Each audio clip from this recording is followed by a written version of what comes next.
Starting soon, everybody.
All right, welcome everybody. We have today live testimony from Dr. Anthony Fauci.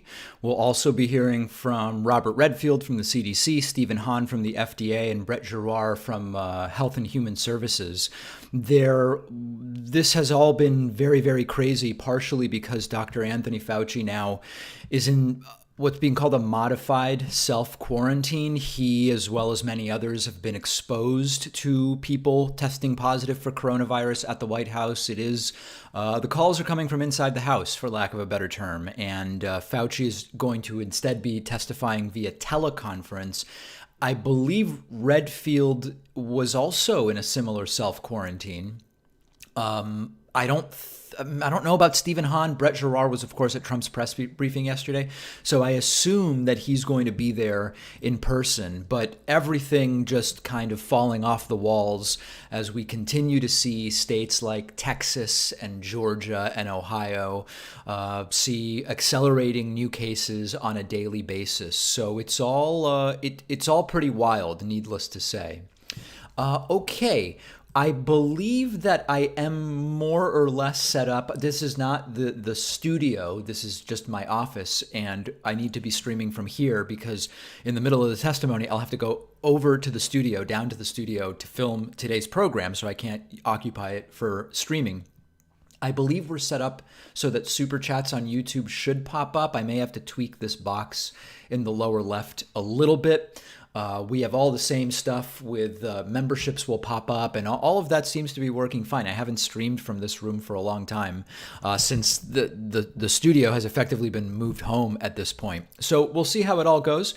Glad to take your questions if you're watching on YouTube via Super Chat. Also, if you sign up via Twitch, up in that vertical blue box, at least if it's working correctly, we should also see your messages. Bellyface Belly just subscribed on Twitch, as did who else? I guess that's the only person so far. That's okay. We just started, and this is scheduled to start at the top of the hour.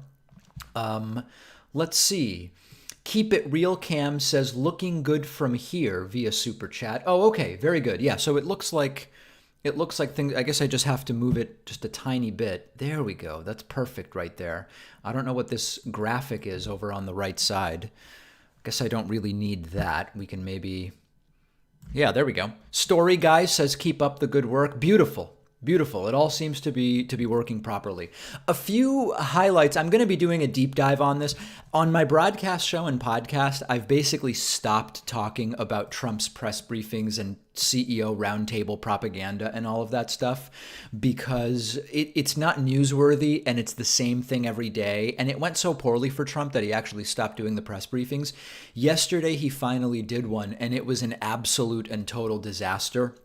So in a second, I'm going to show you a few clips from that. 2020A says, hey, David, love the show. Do you think Dr. Fauci will be fired because of this? No. It's a Republican-controlled Senate. The White House actively decided not to let Fauci testify in the democratically controlled House, only to let him testify in the Senate. I actually think anybody expecting huge fireworks or attacks on Trump are not particularly likely. Not particularly likely. Matthew Long says, debate religious bigots for our entertainment, please. Well, you know, sometimes they call into my show, and when they do, we will have it out. We will have it out, for lack of a better term. But no professional religious bigots currently scheduled. Kevin Raymond says, hey, Dave, you do great work. Keep it up. Thank you. I very much appreciate that. Also want to say thanks to Overlay Clips for subscribing over on Twitch. All right, let's check out some of these clips from yesterday. These are the key moments from yesterday. So I'm going to skip the first 30 minutes of Trump's presentation about testing. The presentation was basically, we're testing more than anybody. That's a lie, per capita. And everything's great, which is also a lie. The questions was where it got really, really good. Here's Washington Post's Philip Rucker, who is particularly good at triggering Trump. He wrote the book, Philip Rucker did, A Very Stable Genius, which highly triggered Trump. And then he asks here, what is the crime that you believe Barack Obama committed? And Donald Trump, of course, unable to answer. Take a listen. Go ahead, Phil.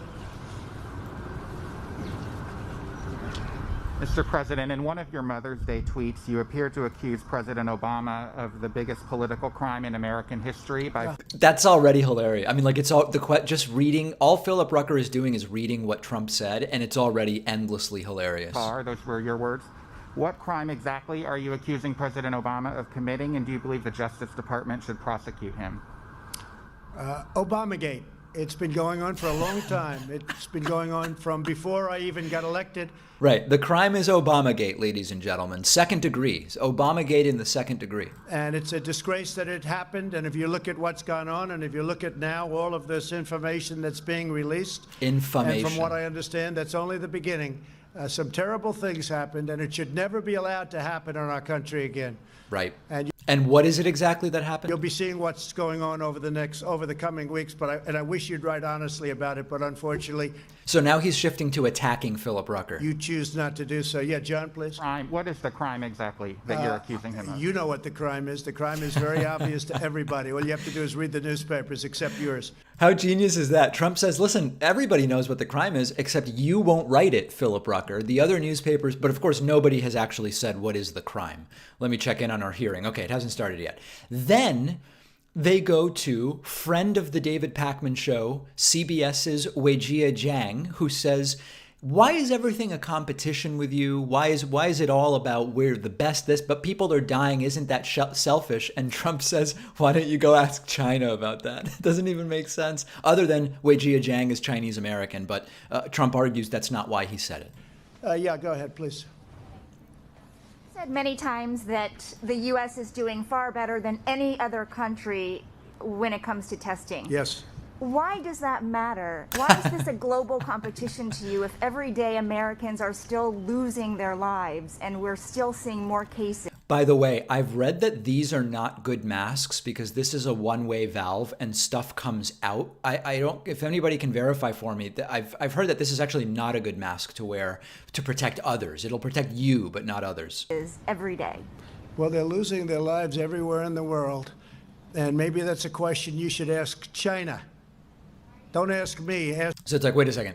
We should ask China why testing is a competition for you? That's a weird thing to ask China. Ask China that question, okay? When you ask them that question, you may get a very unusual answer. Yes, behind you, please. So now he just called on Caitlin Collins, which will be relevant later, but Caitlin can tell that Weijia wants to do a follow-up and she offers her the opportunity. What, sir, why are you saying that to me specifically?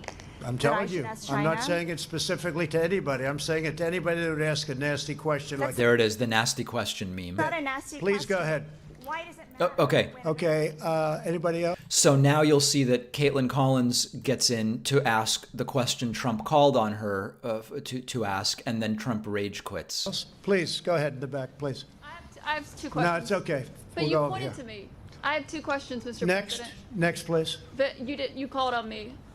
I did, and you didn't respond, and now I'm calling on Sorry, I just the wanted young lady in the back, please. I just wanted to let my colleague finish. Okay. But can I ask you a Ladies and question, gentlemen, thank you very much. Appreciate it. Thank you very much. There it is, ladies and gentlemen. First degree Obamagate committed right before our eyes, and off goes Donald Trump. Caitlin Collins triggering him again. And I mean, it's just, imagine any other president behaving in this way. This is the type of stuff where, you know, we're the laughing stock, and I'm going to have on today's show we're going to have a story about that. Just absolutely stunning stuff that's going on. We're just a few minutes from the start of today's Senate testimony. We'll be hearing from Dr. Anthony Fauci via teleconference, Dr. Robert Redfield and Stephen Hahn, I think via teleconference, and Brett Giroir, I believe in person. But we will see at the top of the hour when the video goes live. Super chats continue to come in. Let's see here. Kevin Raymond says, hey, Dave, you do get great work. Keep it up. Casey Bates says, if we assume Trump is elected to another term, do you think he's grooming Ivanka or other members to run in 2024 to continue the greatest insert whatever?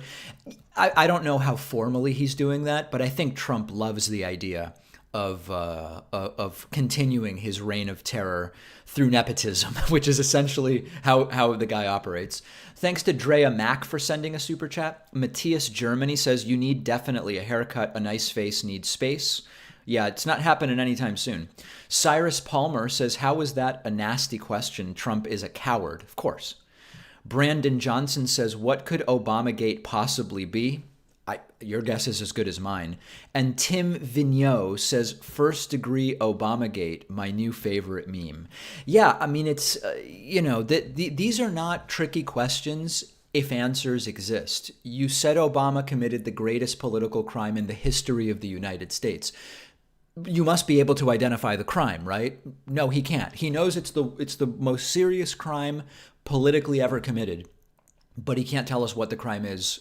Doesn't really make a lot of sense. And of course, it all fell immediately flaccid and completely pathetic. There was one other segment that I wanted to play for you from yesterday's press briefing. Let me see if I can find it on Aaron Rupar's. He puts out, okay, so here's the Caitlin Collins piece. We don't need Jesse Waters. We did the Obamagate part. Where was this part? We did the Wijia Jiang part. Oh, yeah, this is it. So this is like a mission accomplished moment for Trump, which just makes no sense if you have any connection to reality. Challenge and hardship and danger. America has risen to the task. We have met the moment, and we have prevailed. We have met the moment, and we have prevailed. What is he talking about? We have, I mean, thankfully the numbers have plateaued and at the national level have started to drop off a little bit. But you look at Texas, and in fact, maybe we'll do that a little bit. You look at Texas and a whole bunch of other states, and it's not actually getting any better. It's getting worse. Let's go to United States numbers. Here we go. And if we look at yesterday and the most new cases, you see that, 4 of the early hotspots are still there with a lot of new cases, but the numbers have been dramatically reduced. These are far smaller numbers than we've seen for a while. But then you've got Virginia with the 5th most new cases yesterday, Texas with the 6th most, and in fact, we'll look at those numbers. Maryland was an early hotspot, but they're on the decline. Ohio is having a bigger and bigger problem. Massachusetts was an early hotspot, but we've been on the decline. Then you've got Tennessee. So what you're seeing is that now there's a bunch of states with similar cases, but some of the states are at those numbers on the decline, whereas other states are on the increase. Case in point, if we look at Texas, New York, New Jersey, Massachusetts have been on the decline for some time. You look at Texas, and it is sort of growing. I mean, it's not obvious what the pattern is, but they are hitting more and more new peaks. You look at deaths in Texas; those lag new cases. Texas has not flattened the curve, and in fact, it's not clear that they've even peaked yet. So, Trump arguing that we've succeeded is crazy. But we'll listen to a little bit more of this. Oh no, this is the wrong video. Hold on. Oh, now I don't even know where that video went. I'm sorry. Okay, we got the important part, which is Trump essentially. For today's Senate. Whoa. All right, so senators wearing masks, and we're standing by here. I believe this is Susan Collins, and a lot of mask wearing going on, which is good to see. It's all very, very good to see. Terminal 3 sends a super chat saying, "It's yours, carry my tiny flame." Yes, thank you very much. I very, very much appreciate that. Not clear how long this testimony is expected to go. We do have new... what I'm most interested in is hearing specifics from Anthony Fauci about a practical plan to slowly reopen.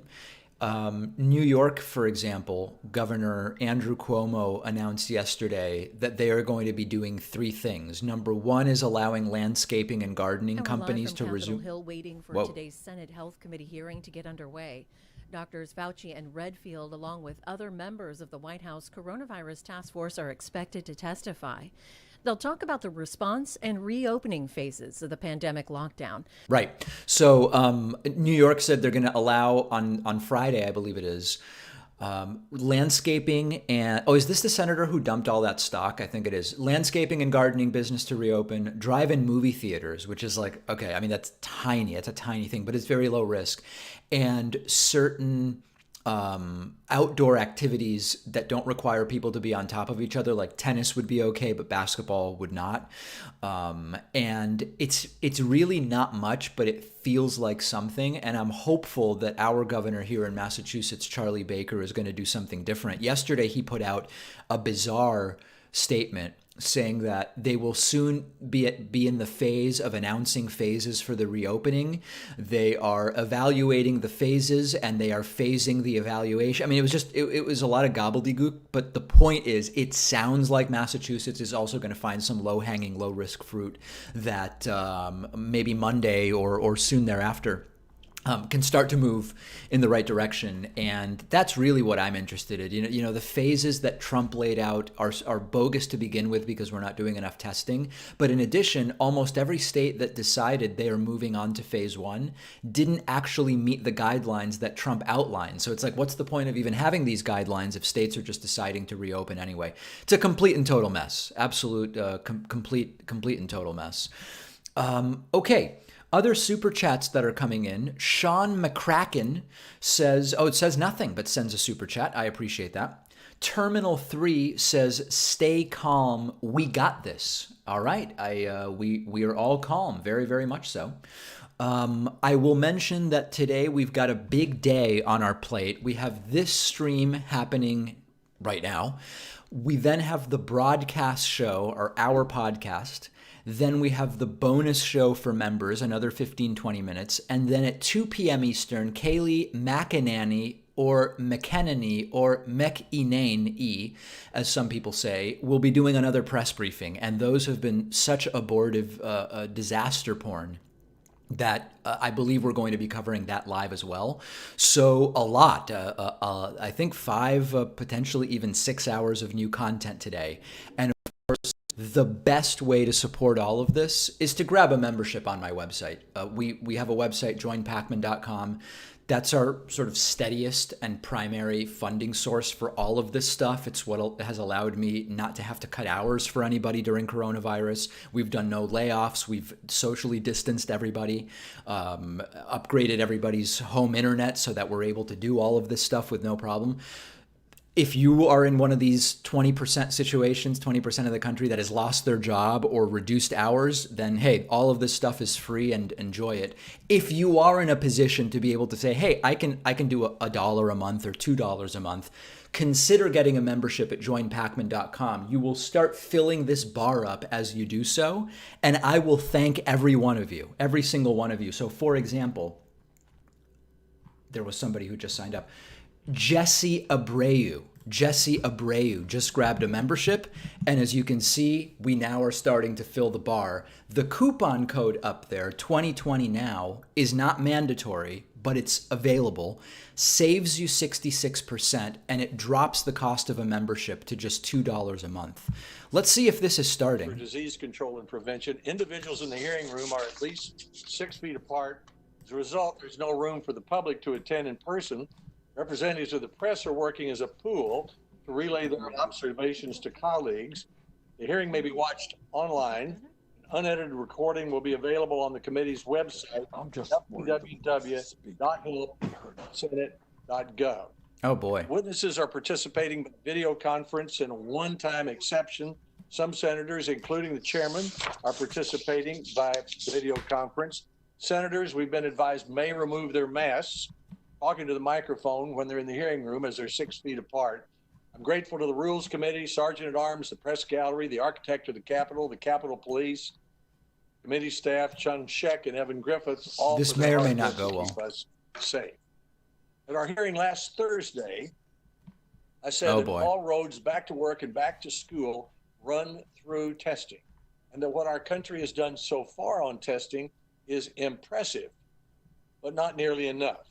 Over the weekend, Senator Schumer, the Democratic leader, was nice enough to put out a tweet quoting half of what I said. He left out the other half, the impressive part. So let me say again what I meant by that. When I said impressive, I meant that according to the Johns Hopkins University study, the United States has tested over 9 million Americans for COVID-19. That's twice as many as any other country. We don't know what China has done.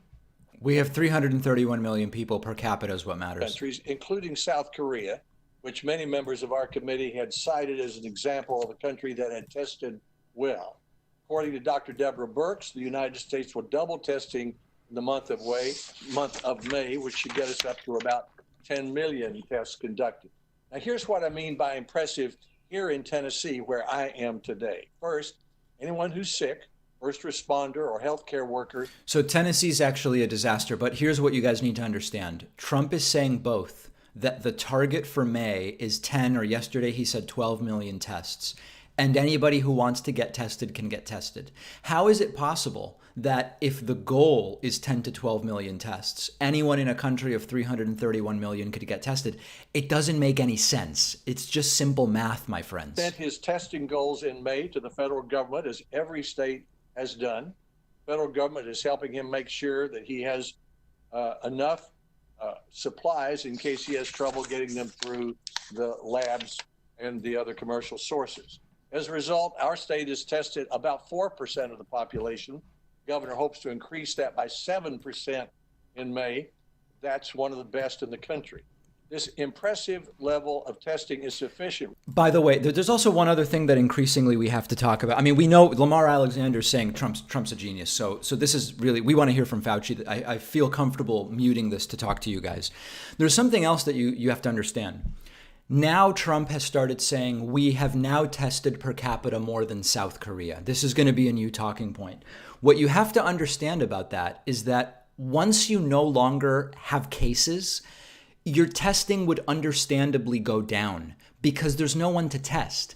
South Korea mitigated so quickly. They jumped out to a testing rate that was multiple times more than that of the United States. They did such a good job mitigating that fewer and fewer people were sick so quickly that they don't have a big need to be testing. We are the ones who continue to find 15 to 25,000 cases a day. We are the ones who need to be testing. So to now, 2 months later, reach the per capita testing goal of a country that barely has cases is not actually an accomplishment. I hope I'm being clear in explaining that. Make it more likely that students will go back to school in August. For example, the FDA authorized last week its first diagnostic test using saliva that a person provides at home instead of a nose swab or blood. It authorized its first antigen test. We're hearing a lot about those, like the ones used for flu or strep throat, which involves the swabbing of a nose and you can get the result in just a few minutes. Is that Another Rand Paul? proposal not yet approved is to put in your mouth a sort of lollipop sponge. Yeah, lollipop sponges are exactly what we need. Okay, a few other super chats coming in as we wait for the start of this. Kaylin Brooks says, how does Trump... Cacus Umbra actually says, the insider trading bandits in the Senate are finally wearing masks. Yeah, I noticed that myself. Kaylin Brooks says, how does Trump feel about this testimony? He approved it. Dev Rod says, are the benefits from underreporting numbers great enough for some governors to do so to justify the reopening? In the short term, yes. In the long term, very dangerous. Miss Kimberly says, can you do a segment on QAnon and how Trump uses specific phrases when he publicly speaks aimed at QAnon people? Maybe. I don't know that I want to give him much attention. Terminal 3 says, join, get a membership. It's more intellectual than Old Navy emailing my spam box every day. Yes, and on that note, let me thank a few people. Colin Scarpino just grabbed a membership and is new member number 2 today. I also want to thank Michael Robinson, who is new member number 3, and Monica Martinez, who is new member number 4 today. And lastly, sorry, I'm a little slow because of my setup, Ian Bain, Richard Botelho, Abhinav Batra, and Jesse Lemoyne, who are new members 5, 6, 7, and 8 today. This is Lamar Alexander propagandizing about testing. I don't find it to be the most important thing. Oh, sorry, I missed Ashley Black, who is new member number 9 at joinpacman.com. Thanks, Ashley. Did not mean to skip over you there. Just didn't see it. Rick Hammond says, hey, David, what do you think will happen at the Supreme Court today? Will they let Trump take another step towards a dictatorship. I believe that they will, sadly. I believe that the Supreme Court is not going to force Trump's tax returns to be delivered. Christy J says this is a room full of the worst of the Republican senators. Trump, don't know if I can suffer through this circus or not. Hoping Fauci can get some honest, important info out to the public. I hope so. Game Rex says Wisconsin just met the 2-week decline in positive cases. Retail shops allowed to open with a max of 5 people at a time, testing 18,000 per week. Excellent news. Excellent news. Colin McMorrow, David, have you watched Plandemic? How do we prevent otherwise intelligent people from falling for this kind of thing? I have not watched it. I watched 5 minutes to get a gist of it, and then I read actual experts talking about it. It's weaponized propaganda, unfortunately, and it'll lead to death. Candy M has also grabbed a YouTube membership, which I very much appreciate. And then I also want to say thanks to Alluring Lord, who has subscribed on Twitch. And lastly, Sam Jimenez, who is new member number 10 today at joinpacman.com. We have a potential second stream later today when Kayleigh McEnany does her press briefing. Certainly memberships are the best way to support all of the work we're doing. I think 6 hours of new content today. Let's take a listen to Lamar Alexander, see what he's up to. That the outbreak will reach severe proportions in the United States or affect many regions at once. With its top-notch scientists, modern hospitals, and sprawling public health infrastructure, most experts agree the United States is among the countries best prepared to prevent or manage such an epidemic. Remember, we have 4.2% of the world population and a third of the cases. That's comparing cases to the population. I hope people understand that. That's not particularly good. In response to 9/11, bird flu, Katrina, Ebola, H1N1, MERS, passed 9 major laws to try to help get this country ready for what we're going through today. These laws stood up the Strategic National Stockpile, created an Assistant Secretary for Preparedness.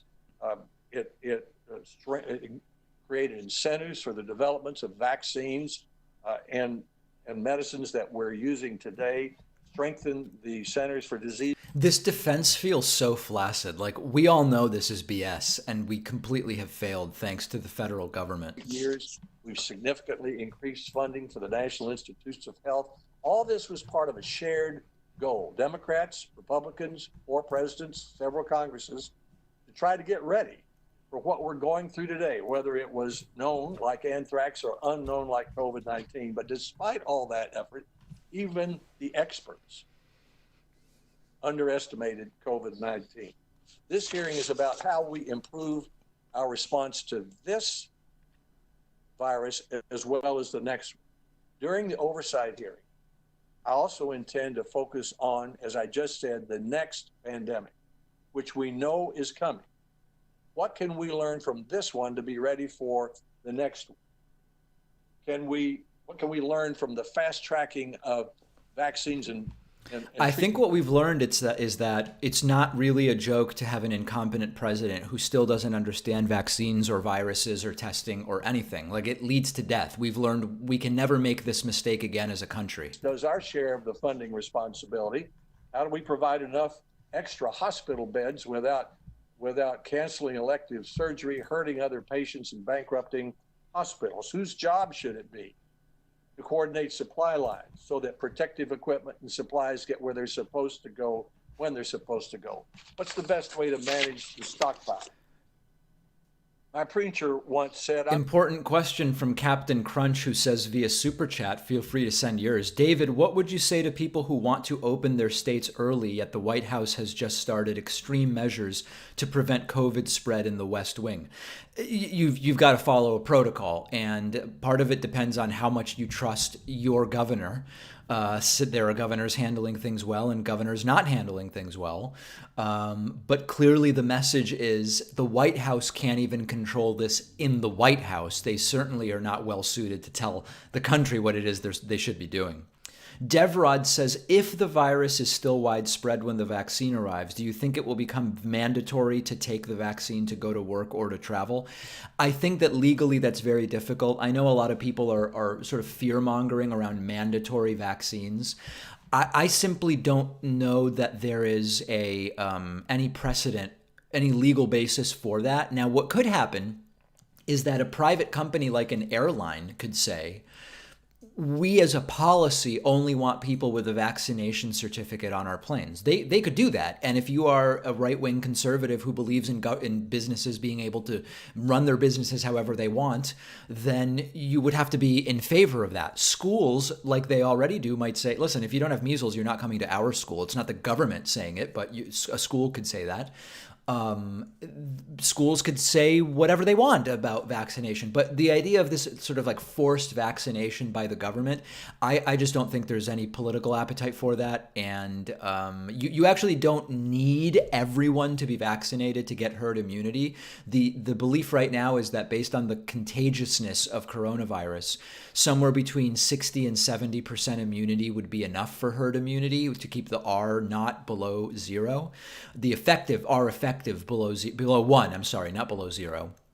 And if you end up with, call it if you end up with 10% of the population developing a natural immunity because they got the virus, and then 60% get the vaccine, you've got 70, right? And this is all based on the numbers we have right now. So you actually don't need everyone to get the vaccine, although we'd be far better off if everybody did. Thanks to Russ Vandenberg for signing up on my website, and Linda Siegman. Russ and Linda are new members 11 and 12 today. Look at that. I love it. We are filling the blue bar. Things just pouring into the blue bar. We are sort of dipping in and out of Lamar Alexander, but now let's get to Senator Patty Murray. To navigate the same challenge so many in our country are worried about. We all wish your staff member a speedy recovery. And as everyone works to take appropriate safety precautions today, I'd like to thank not only our witnesses for joining us today, but also our committee staff for working to set up a safe format for members and witnesses and the public to participate in this hearing remotely. Families across the country are counting on us for the truth about the COVID-19 pandemic. This is kind of weird, guys. Especially since it is clear they will not get it from President Trump. Truth is essential, so people have the facts, so they can make decisions for themselves and their families and their communities. Lives are at stake. If the president isn't telling the truth, we must, and our witnesses must, and we're counting on you today. And families need us to take this opportunity to dig into the facts about where things did go wrong so we can finally get them on track. Because the Trump administration's response to this public health emergency so far has been a disaster all on its own. Right. Delays, missteps have put us way behind where we need to be on diagnostic tests and allowed inaccurate antibody tests to flood the market. Corruption and political interference have impeded efforts to secure desperately needed personal protective equipment and promoted dangerous, unproven treatments. Yeah. And we recently learned that after experts at the Centers for Disease Control and Prevention spent weeks developing a detailed guide to help our communities it was thrown in the trash. How to safely reopen when the time comes, the Trump administration tossed it in the trash bin for being too prescriptive. Right. But this is far from the first time this administration has silenced experts who were doing their job and putting public health first. The fact of the matter is, President Trump has been more focused on fighting against the truth than fighting this virus, and Americans have sadly paid the price. Since this committee last heard from these witnesses on March 3rd, we have seen over 900 deaths in my home state of Washington, over 80,000 deaths nationally, and the numbers continue to climb. Senator Cassidy picking his nose and playing games on his tablet. Wow. Nor the experts who've been very clear we are nowhere close to where we need to be to reopen safely. My hope today is that we can cut through this and have a serious discussion about what is needed to safely open. I hope so. How close we are as a country to meeting those needs and how we actually get there. One thing that's abundantly clear, we need dramatically more testing. It is unacceptable we still don't have a national strategic plan to make sure testing is free, fast, and everywhere. That is why I fought to make sure our last COVID-19 package included an initial $25 billion testing fund and a requirement that the administration submit a plan.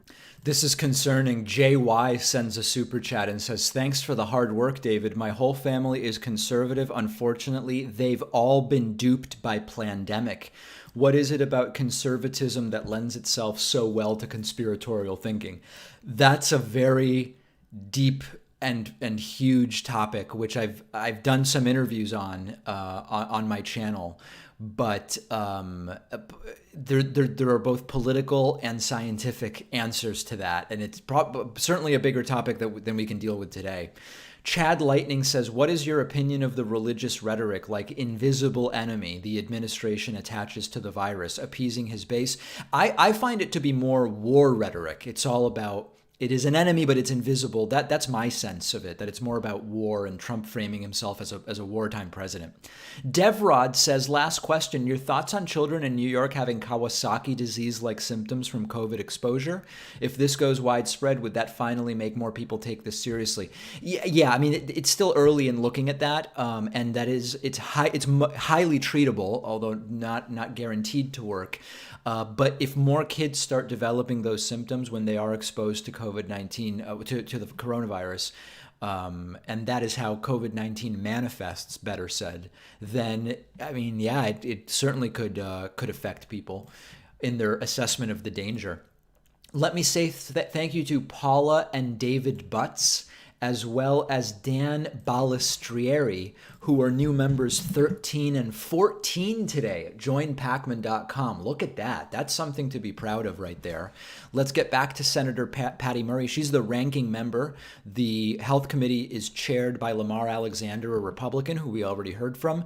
Now Patty Murray is speaking, and presumably next we would get to the witnesses. The digital divide, so that every student can access them. And even then, there will be learning loss that could deepen existing educational disparities among low-income students, students with disabilities, English language learners, and other vulnerable populations if we don't make sure they get equal access to resources and support. And of course, schools aren't the only workplaces we've got to be thinking about. We need to make sure that industries across the country know how to safely reopen and that people know their workplace is safe. Secretary Scalia needs to stop dragging his feet and do his job and have the Department of Labor set forward a rule that makes clear worker safety is not optional. Mr. Chairman, I hope this committee can hear about those critical issues from Secretary Scalia and Secretary DeVos, as well as other experts in the space in the days ahead.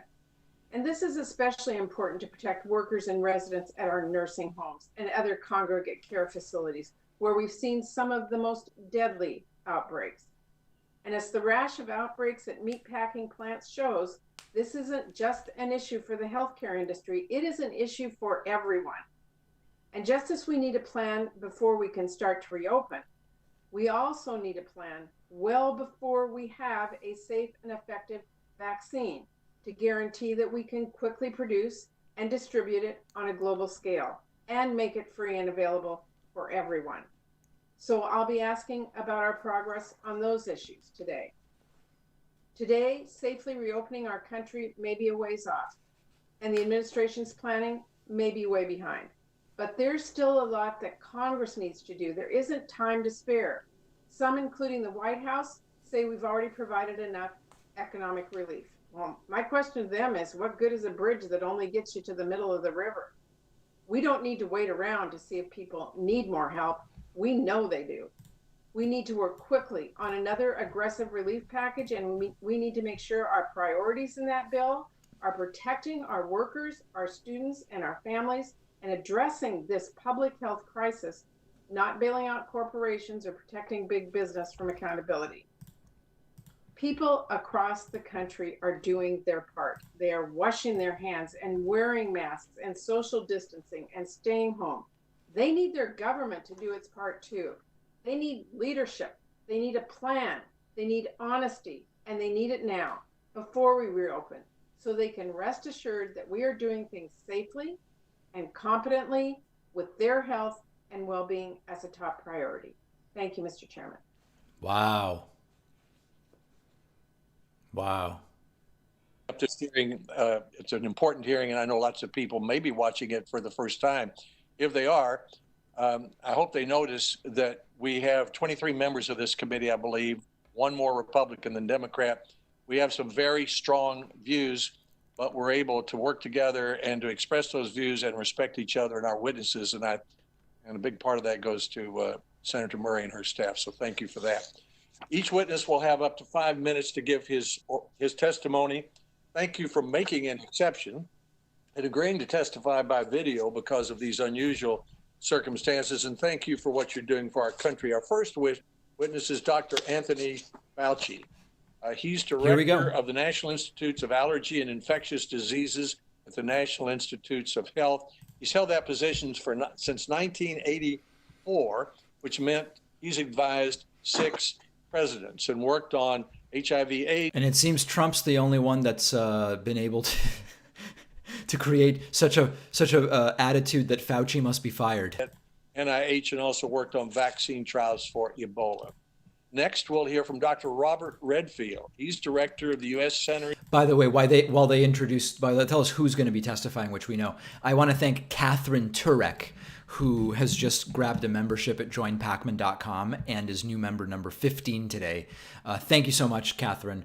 Also, Aniket Patil is asking me about Tesla filing a lawsuit about reopening. As many of you know, I've been a Tesla shareholder for years and years and years, but some of Elon Musk's recent behavior is certainly concerning to me. Admiral Giroir is Assistant Secretary for Health at the U.S. Department of Health and Human Services. That puts him in charge of development of public health policy recommendations.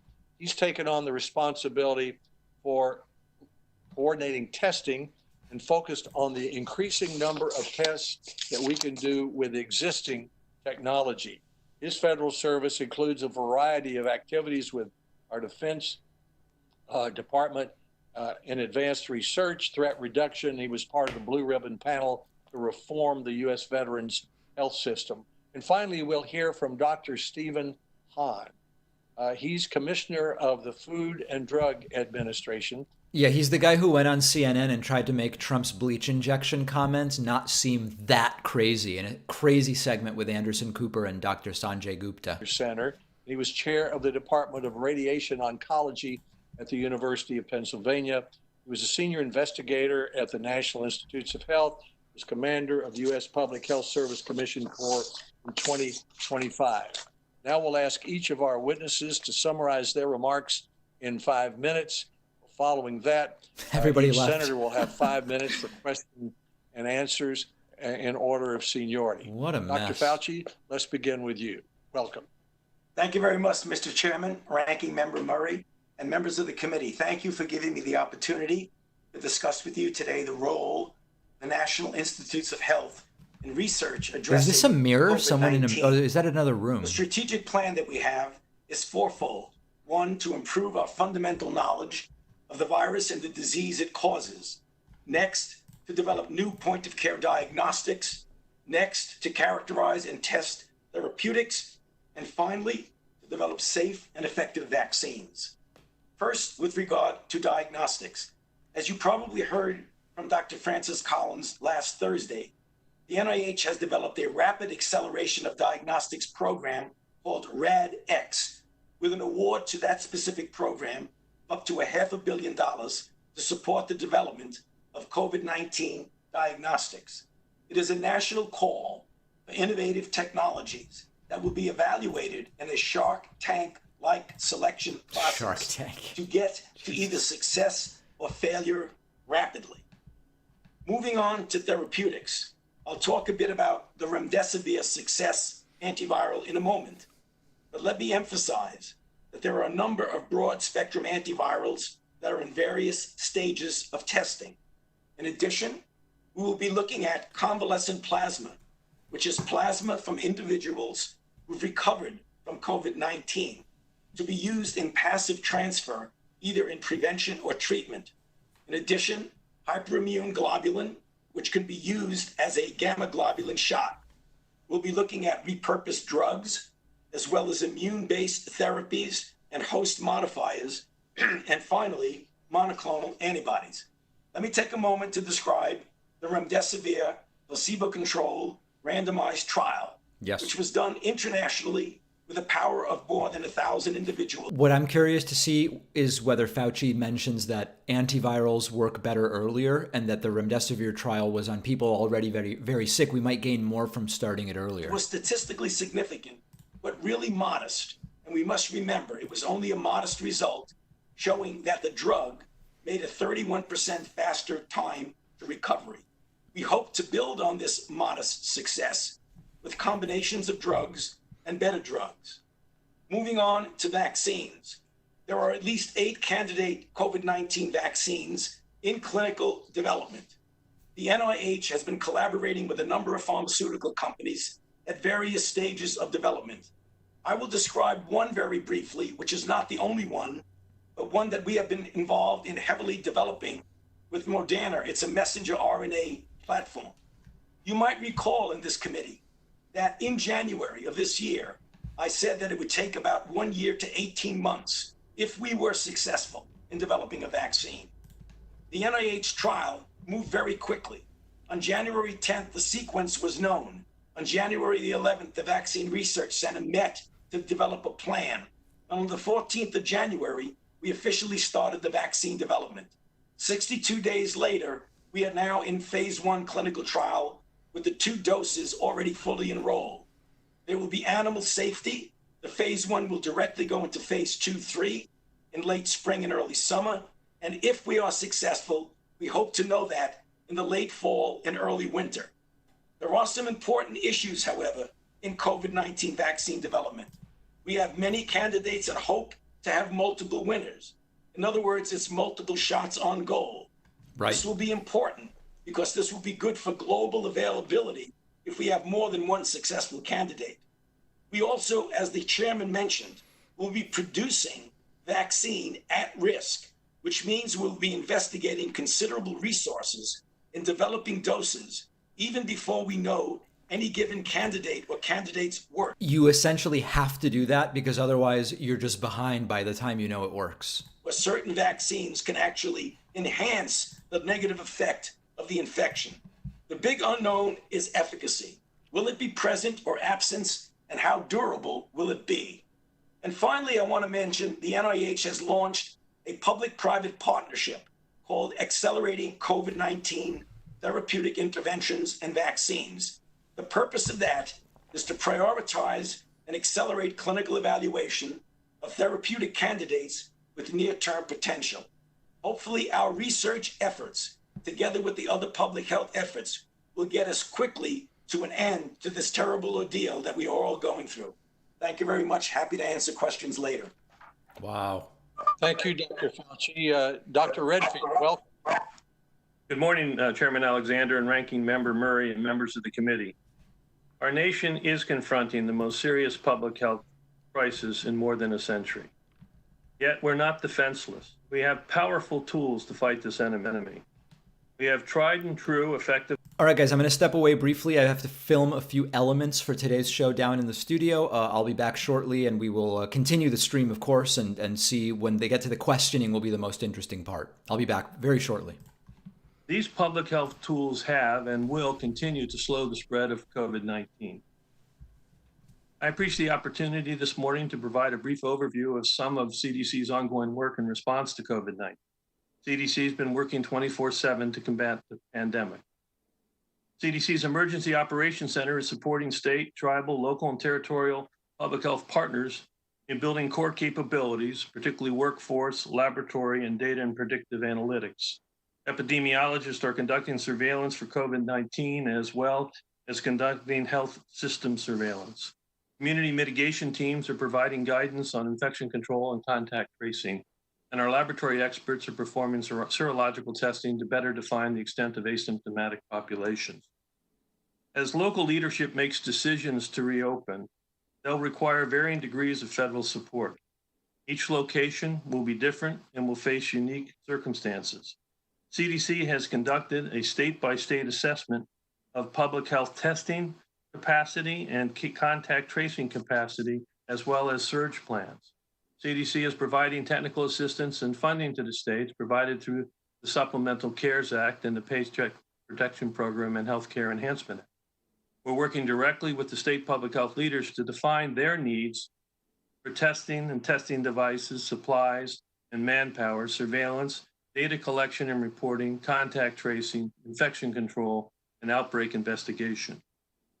I want to spend a moment to focus on several key elements. First, testing. Rapid, extensive, and widely available timely testing is essential for reopening America. CDC's role in testing continues to support diagnosis and contact tracing, surveillance, and outbreak. And we work with the public health partners to define their particular testing strategy for their jurisdiction. Admiral Giroir will address the testing components of the response in greater detail. Contact tracing. Increasing state, tribal, local, and territorial contact tracing capacity is critical. It's a critical part to stop the chains of transmission and prevent the occurrence of sustained community transmission. CDC's role is to provide technical training, assistance, and support to the states as they hire and build a workforce necessary to be fully prepared to effectively respond to the public health challenges posed by the ongoing COVID pandemic. This will be an expansive effort. Surveillance.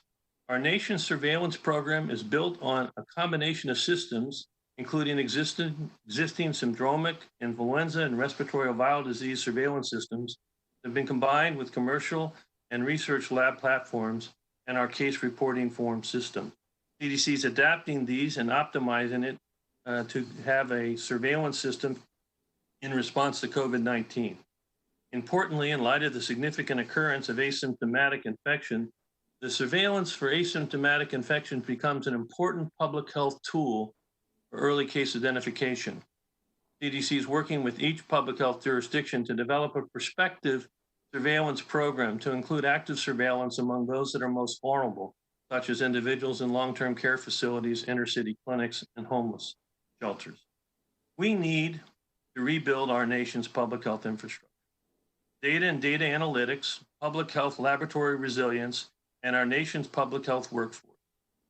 Now's the time to put it in place for the generations to come, not only for the public health system that our nation needs, but for the public health system that our nation deserves. Before I close, I want to recognize the tireless commitment of the dedicated CDC staff who've deployed to every corner of this nation to fight COVID-19. More than 4,000 employees have deployed here and globally. Science and data continue with technical expertise and public service to be the backbone of CDC's contributions to the U.S. response. I extend my serious gratitude to the healthcare workers in the front lines, as well as their family, and the essential emergency personnel, as well as the American people, to say thank you for adhering to the stay-at-home guidelines and protecting the most vulnerable. It's important to emphasize that we're not out of the woods yet. Battle contends and we must, but we are more prepared. We need to stay vigilant with social distancing. It remains an imperative. We are a resilient nation, and I am confident that we will emerge from this pandemic stronger together. Thank you. Thank you, Dr. Redfield. Admiral, welcome.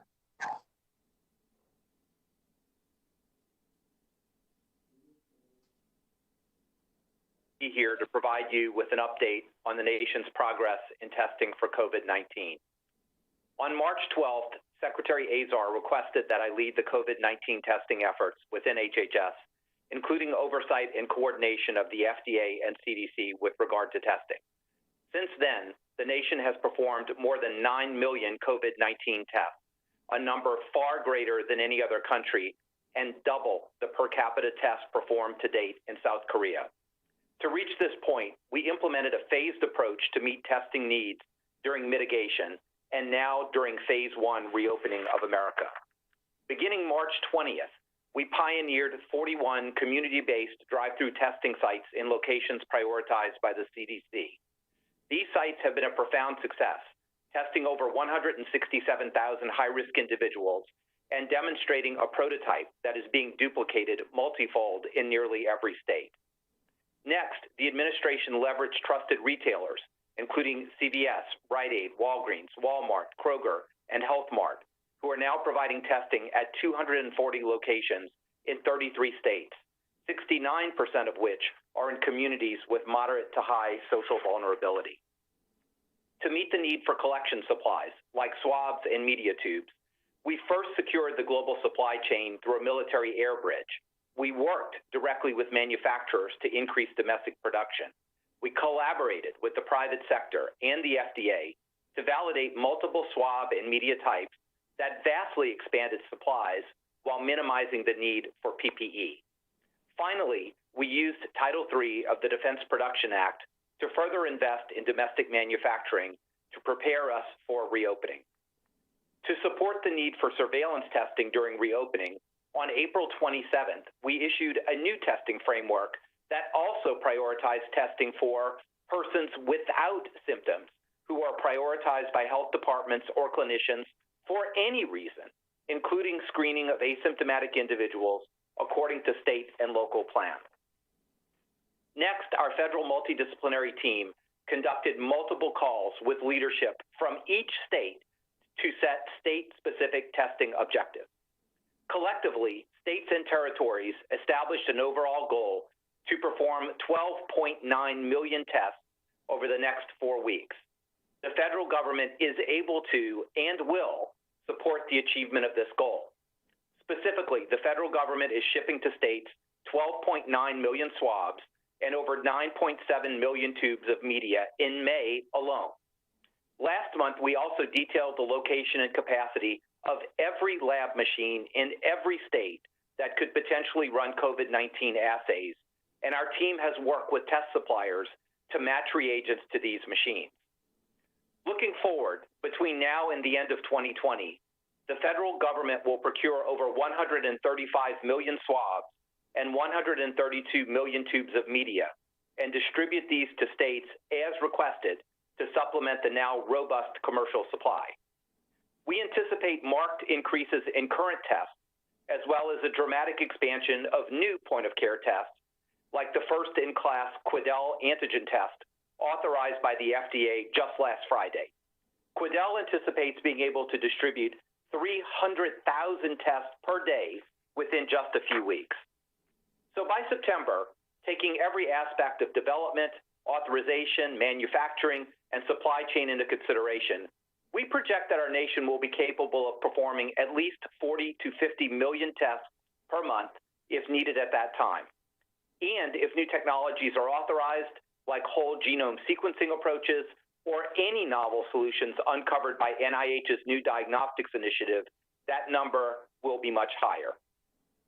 Finally, I want to acknowledge and express my heartfelt gratitude to the officers of the U.S. Public Health Service Commission Corps, the uniformed service I am honored to lead.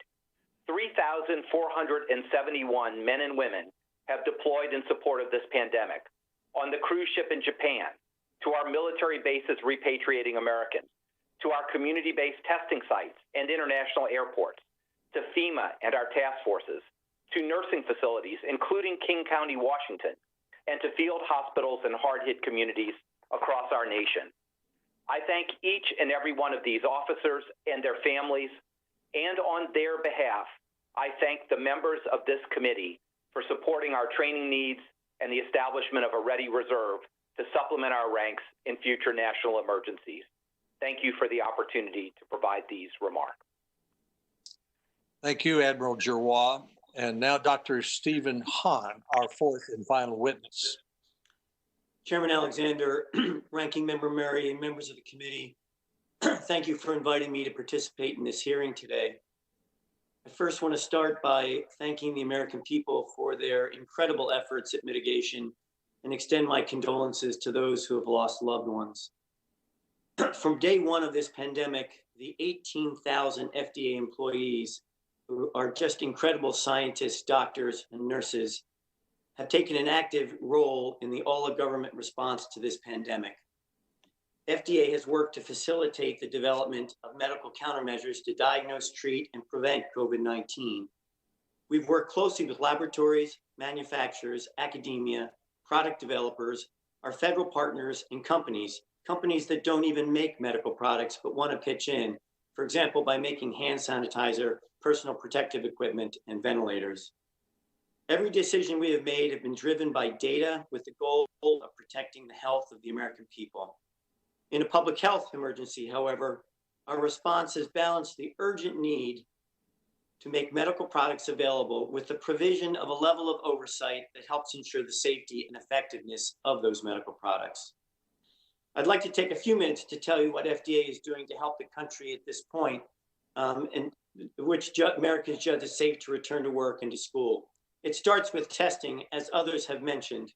FDA has worked with more than 500 developers who have or said they will be submitting emergency use authorization requests for COVID-19 tests.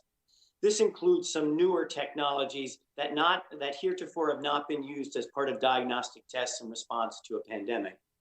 We have issued 92 individual emergency use authorizations for test kit manufacturers and laboratories, and we've been informed by more than 250 laboratories they have begun testing under the regulatory flexibilities we outlined in March. We are conducting rolling reviews of EUA submissions so that we can quickly authorize tests in which the data support. In a public health emergency, the accuracy of diagnostic tests is important, not only for the individual patient, but for the patient at large, for the public at large. FDA is helping to ensure the availability of tests that are providing accurate answers. We are also monitoring the marketplace for fraudulent tests and are taking appropriate action to protect the public health. And we are working to provide more clarity about which tests have been reviewed and authorized by FDA and which have not. Serologic tests will play a role in our recovery. Unlike diagnostic tests, which detect the presence of the virus, serologic tests measure the amount of antibodies or protein present in the blood when the body is responding to an infection like COVID-19.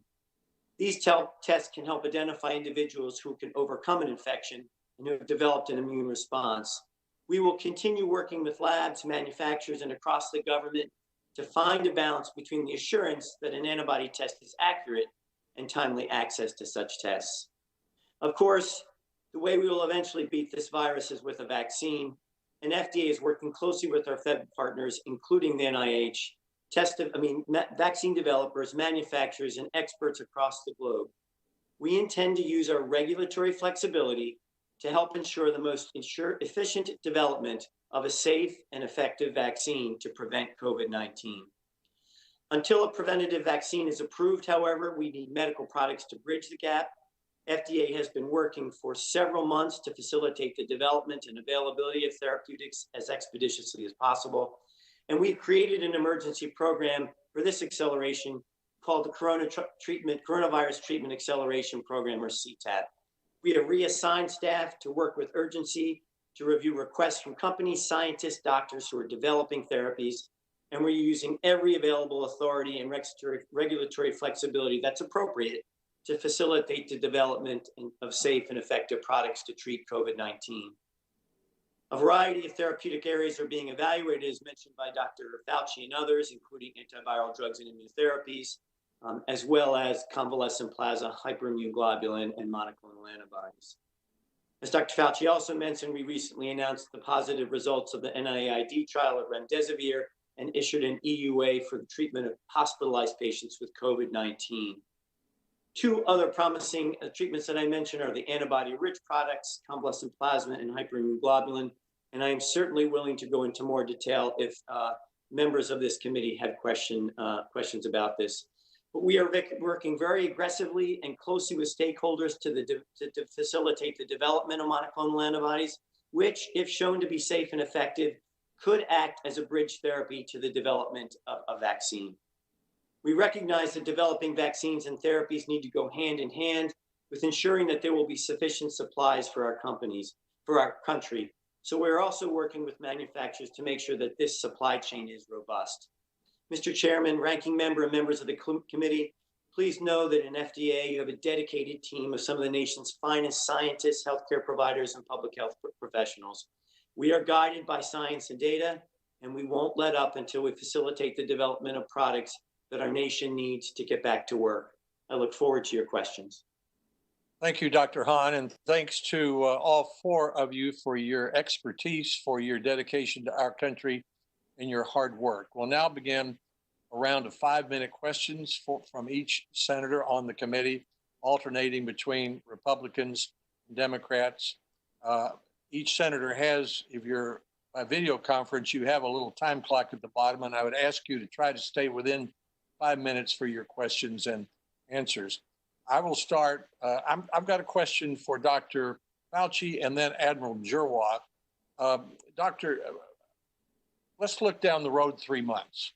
There will be about 5,000 campuses across the country trying to welcome 20 million college students, 100,000 public schools welcoming 50 million students. What would you say to the Chancellor of the University of Tennessee, Knoxville, or the president or the principal of a public school about how to persuade parents and students to return to school in August? Let's start with treatments and vaccines first, Dr. Fauci, and if you could save about half of my 5 minutes for Admiral Giroir for testing, I would appreciate it. Thank you very much, Mr. Chairman. Well, I would be very realistic with the Chancellor and tell him that when we're thinking in terms— It's a her in this case. Oh, okay, I would tell her, I'm sorry, sir, that in this case, that the idea of having treatments available or a vaccine to facilitate the reentry of students into the fall term would be something that would be a bit of a bridge too far. As I mentioned, the drug that has shown some degree of efficacy was modest, and it was in hospitalized patients, not yet or maybe ever to be used either yet as prophylaxis or treatment.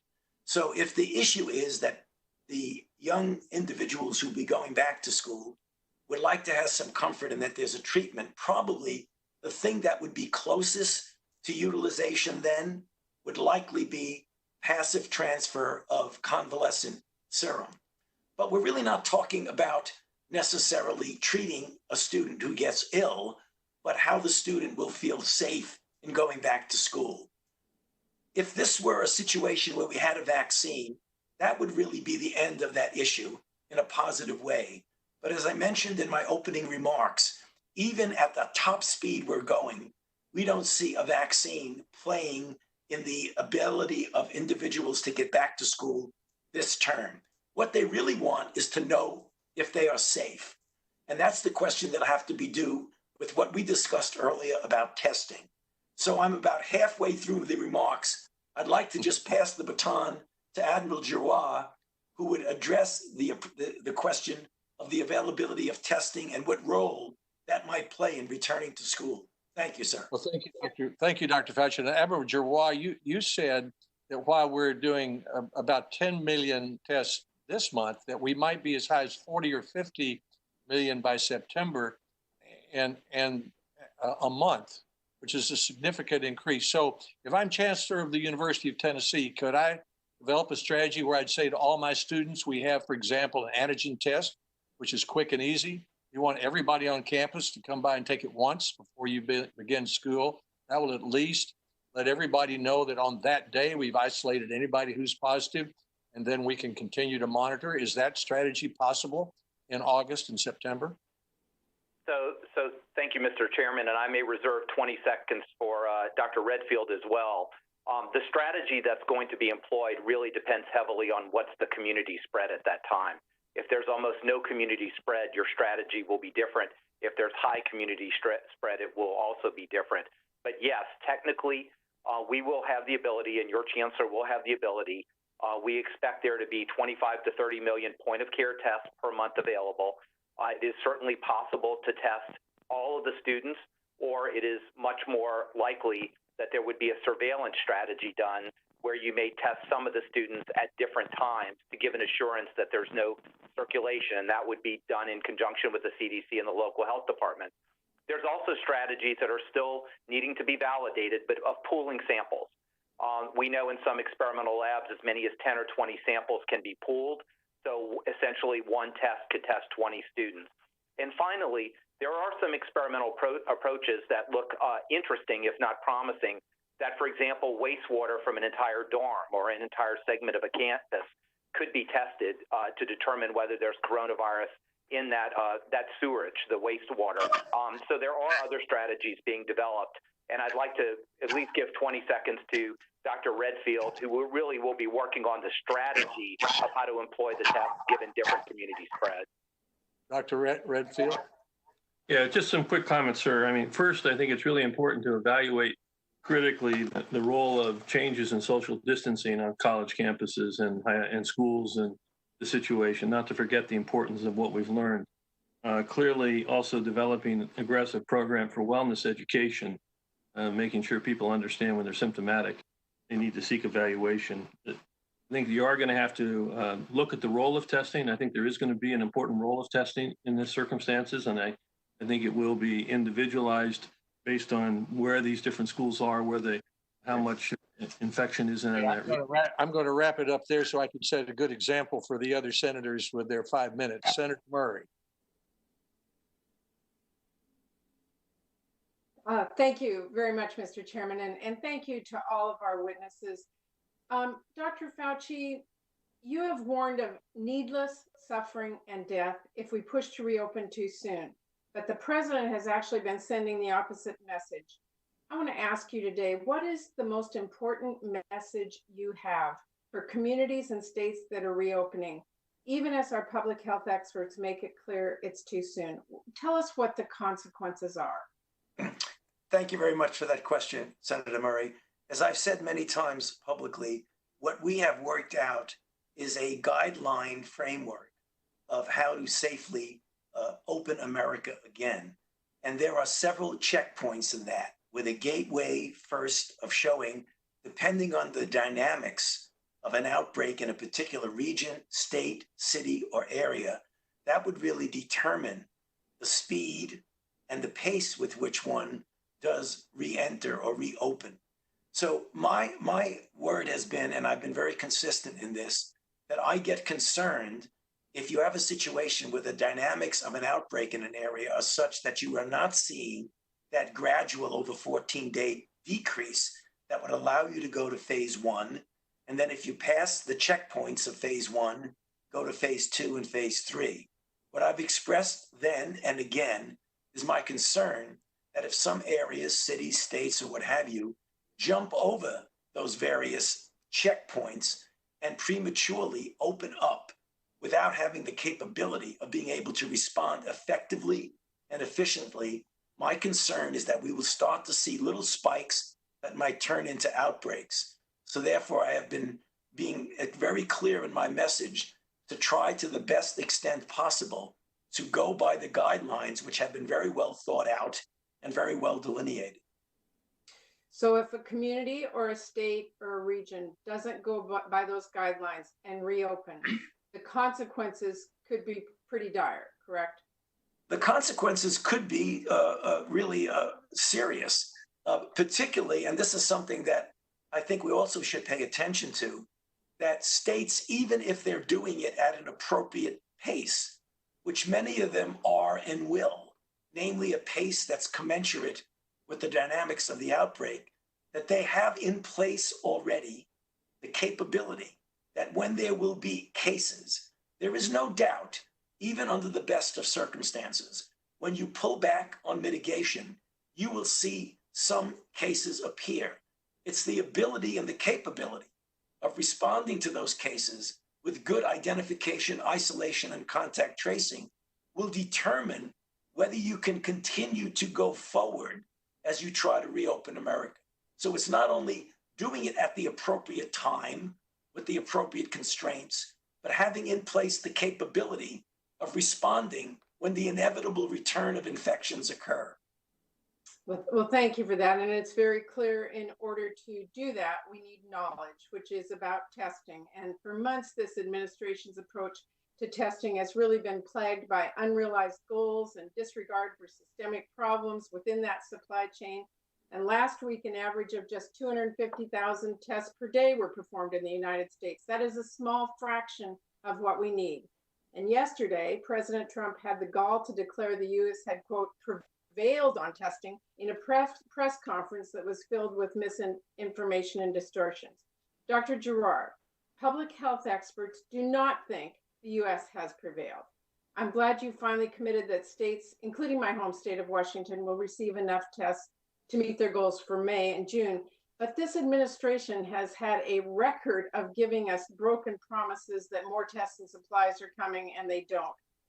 And we know, by the way, that testing is going to, needs will persist long past June, long past. So I wanted to ask you today, will the administration's forthcoming strategic plan that is now required under the COVID package that was just passed and signed into law, will that strategic plan on testing include specific numeric targets for testing capacity, supply chain capacity, and projection of shortages? Thank you for that question and statement, Senator Murray. Yes, we are, as I've stated, we continue to have a work in progress as we build the testing capacity. We have established the targets with the states of over 12 million tests over the next 4 weeks. We think those targets are going to be good in May and June. But as Dr. Fauci said, we really have to be evidence-based. We expect those targets to go up as we progressively open, as communities go through phase 1 and then into phase 2. And certainly those numbers will need to go up significantly again in the fall when we potentially have influenza circulating with COVID. So yes, there will be targets. The targets will need to change based on the evidence that we see, but we are highly committed to securing the supply chain.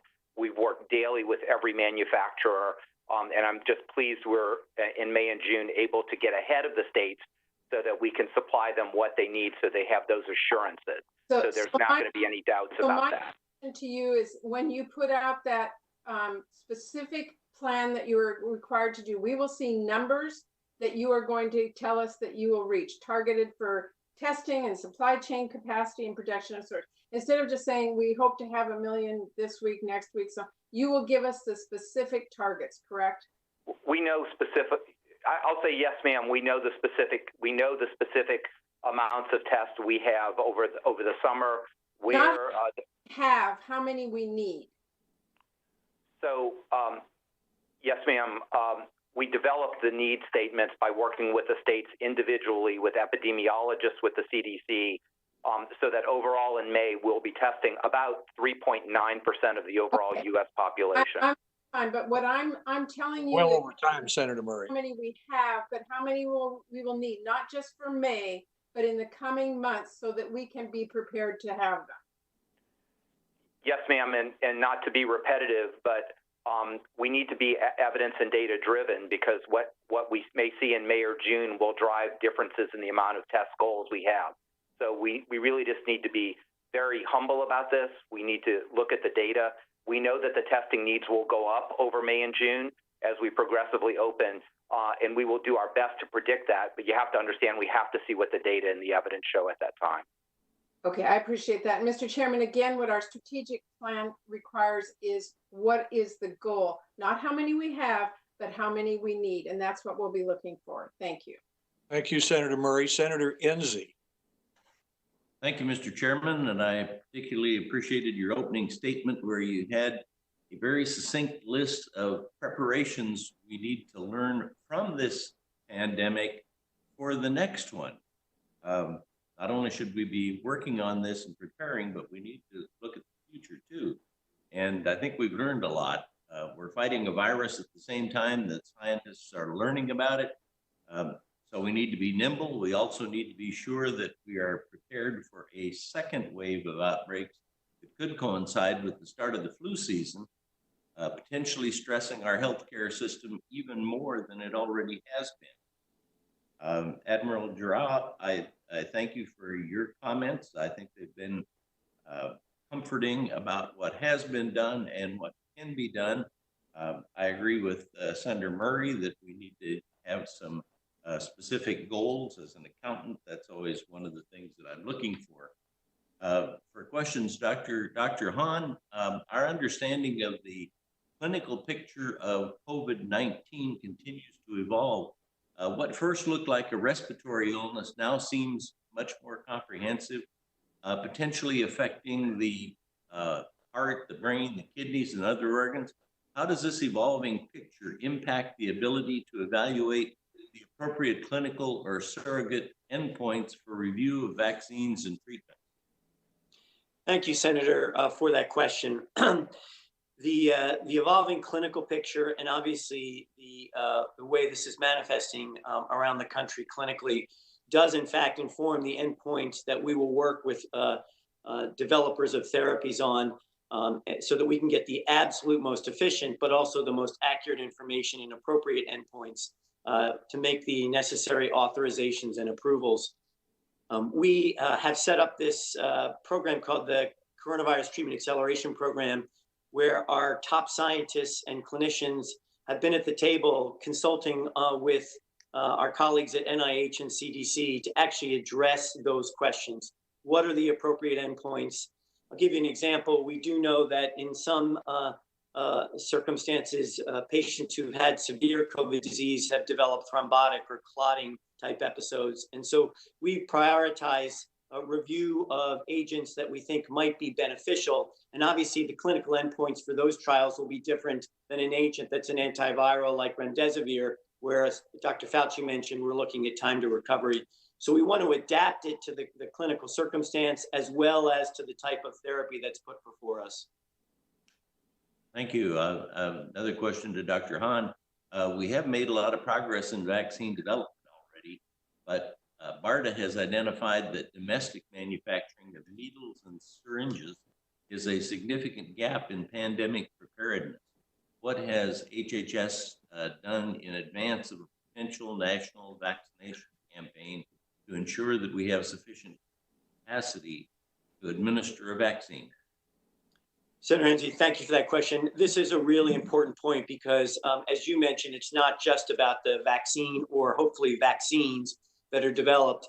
It's all about it's also about the supplies that are needed, as well as an operational plan for administering the vaccine. So this is an all-of-government approach.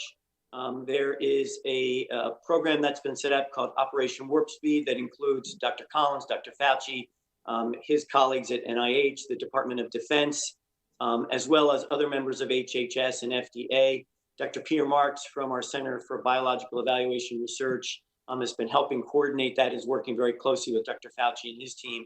And we've created what's called a Gantt chart to look forward. What are the necessary supply chain issues, syringes, needles, et cetera, depending on the various vaccines that are being developed, how many times they have to administer and the route of administration. So we've been leaning in on this supply chain to ensure that when a vaccine is ready to go, we will have the necessary supplies to actually administer it and operationalize the vaccination. Thank you. I have a couple more questions, but again, the clock's not visible there, so I suspect I've used up my time. I'll submit those in writing.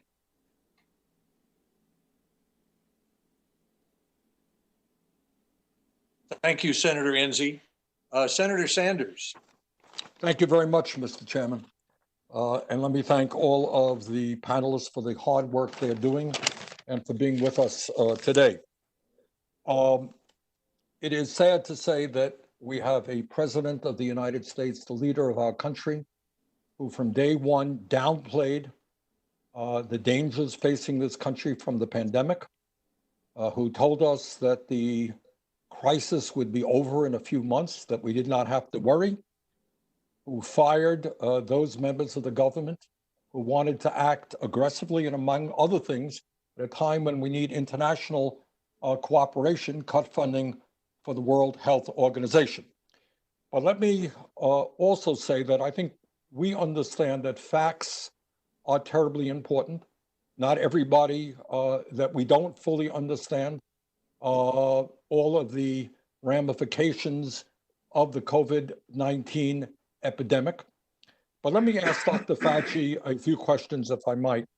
For a start, the official statistic, Dr. Fauci, is that 80,000 Americans have died from the pandemic. There are some epidemiologists who suggest the number may be 50% higher than that. What do you think? I'm not sure, Senator Sanders, if it's going to be 50% higher, but most of us feel that the number of deaths are likely higher than that number because given the situation, particularly in New York City, when they were really strapped with a very serious challenge to their healthcare system, that there may have been people who died at home who did have COVID, who were not counted as COVID because they never really got to the hospital. So in direct answer to your question, I think you are correct that the number is likely higher. I don't know exactly what percent higher, but almost certainly it's higher. Dr. Fauci, let me ask you this. In the terrible pandemic of 1918, the virus exploded in the fall. It came back with a vengeance. Are we fearful that if we don't get our act together, as bad as the situation is now, it could become worse in the fall or winter? Well, Senator, thank you for that question. It's a frequently asked question, and I think that possibility does exist. However, and the reason I say that is that when you talk about will this virus just disappear, and as I've said publicly many times, that is just not going to happen because it's such a highly transmissible virus. And even if we get better control over the months, it is likely that there will be virus somewhere on this planet that will eventually get back to us. So my approach towards the possibility of a rebound and a second wave in the fall is that A, it's entirely conceivable and possible that it would happen, but B, I would hope that between now and then, given the capability of doing the testing that you've heard from Admiral Giroir and the ability of us to stock up on personal protective equipment and the workforce that the CDC under Dr. Redfield will be putting forth to be able to identify, isolate, and contact trace, I hope that if we do have the threat of a second wave, we will be able to deal with it very effectively to prevent it from becoming an outbreak, not only worse than now, but much, much less. Okay, let me ask, we've heard a lot of discussion about vaccines. Obviously, everybody in Congress and in this country wants a vaccine. We want it as quickly as possible, as effective as possible. Let me ask the Honorable FDA Commissioner, sir, if, God willing, a vaccine is developed, and if we're able to produce it as quickly as we all hope we can, I would imagine that that vaccine would be distributed to all people free of charge, or make sure at least that everybody in America who needs that vaccine will get it, regardless of their income. Is that a fair assumption? Senator, I certainly hope so. FDA is very committed to making sure that all populations in the United States, including those most vulnerable, are included in the clinical trials. And well, that's not what I'm asking. What I'm asking is, if and when the vaccine comes, it won't do somebody any good if they don't get it. And if they have to pay a sum of money for it in order to profit the drug companies, that will not be helpful. Are you guaranteeing the American people today that that vaccine will be available to all people, regardless of their income? Sir, the payment of vaccines is not a responsibility of FDA, but I'm glad to take this back to the task force. I share your concern that this needs to be made available to every American. Does anybody else want to comment on that?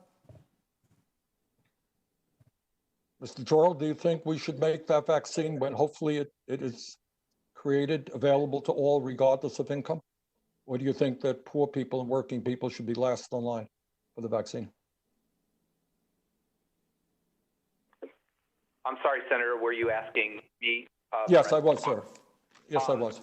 No, my office is one of the offices committed to serving the underserved, and we need to be absolutely certain that if a vaccine or an effective therapeutic or preventive is available, that it reaches all segments of society, regardless of their ability to pay or any other social determinants of health that there may be. Good. So when you're telling the American people today that regardless of income, every American will be able to gain access to that vaccine when it comes. They should gain access to it. I don't control, I think you represent an administration that makes that decision. I will certainly advocate that everyone is able to receive the vaccine regardless of income or any other circumstance. Let me just switch over time, Senator Sanders. All right. I'm sorry. All right. Thank you, Mr. Chairman. Those are important questions. I don't want to cut senators off, and it's hard to see the time clock, but if we could stay as close as possible, 5 minutes, then all senators can get their questions in. Thank you, Senator Sanders. Senator Burr. Thank you, Mr. Chairman, and thank our witnesses today for what you've done for the people in this country and their safety and people around the globe. Let me ask you, Dr. Fauci, because you've been in the task force and at a majority of the press conferences, has anybody in this administration ever asked you or any member to take the foot off the gas of trying to find a cure or any type of countermeasure? No, Senator, not at all. As a matter of fact, we at MAH, as you know, have been right from the very beginning, put our foot right on that accelerator in every aspect, including the development of vaccines and therapeutics. And as I described in my opening statement, we actually started that in January, literally days after the virus was known and its sequence was published. So no, I have never been told by anyone to pull back on the development of any countermeasure or any basic and clinical research project that we've been involved in. Thank you, Dr. Fauci. This question is for Dr. Redfield. Dr. Redfield, we have authorized in this committee and appropriated out of Congress multiple times over the last few decades money for biosurveillance, and you talked about it. In the past 4 years, from FY16 to FY20, it's been $23 million a year, and with the CARES Act, it's over $1 billion in biosurveillance. We've seen the private sector go out and use data available to track the progress and spread of coronavirus around the world. Why has CDC not contracted with private sector technology companies to try to use their tools for biosurveillance? Senator, thank you for the question. This is a critical issue, as you know, and also comes into one of the core capabilities I talked about, data analytics and data modernization, which we're appreciative of the additional funding Congress has given.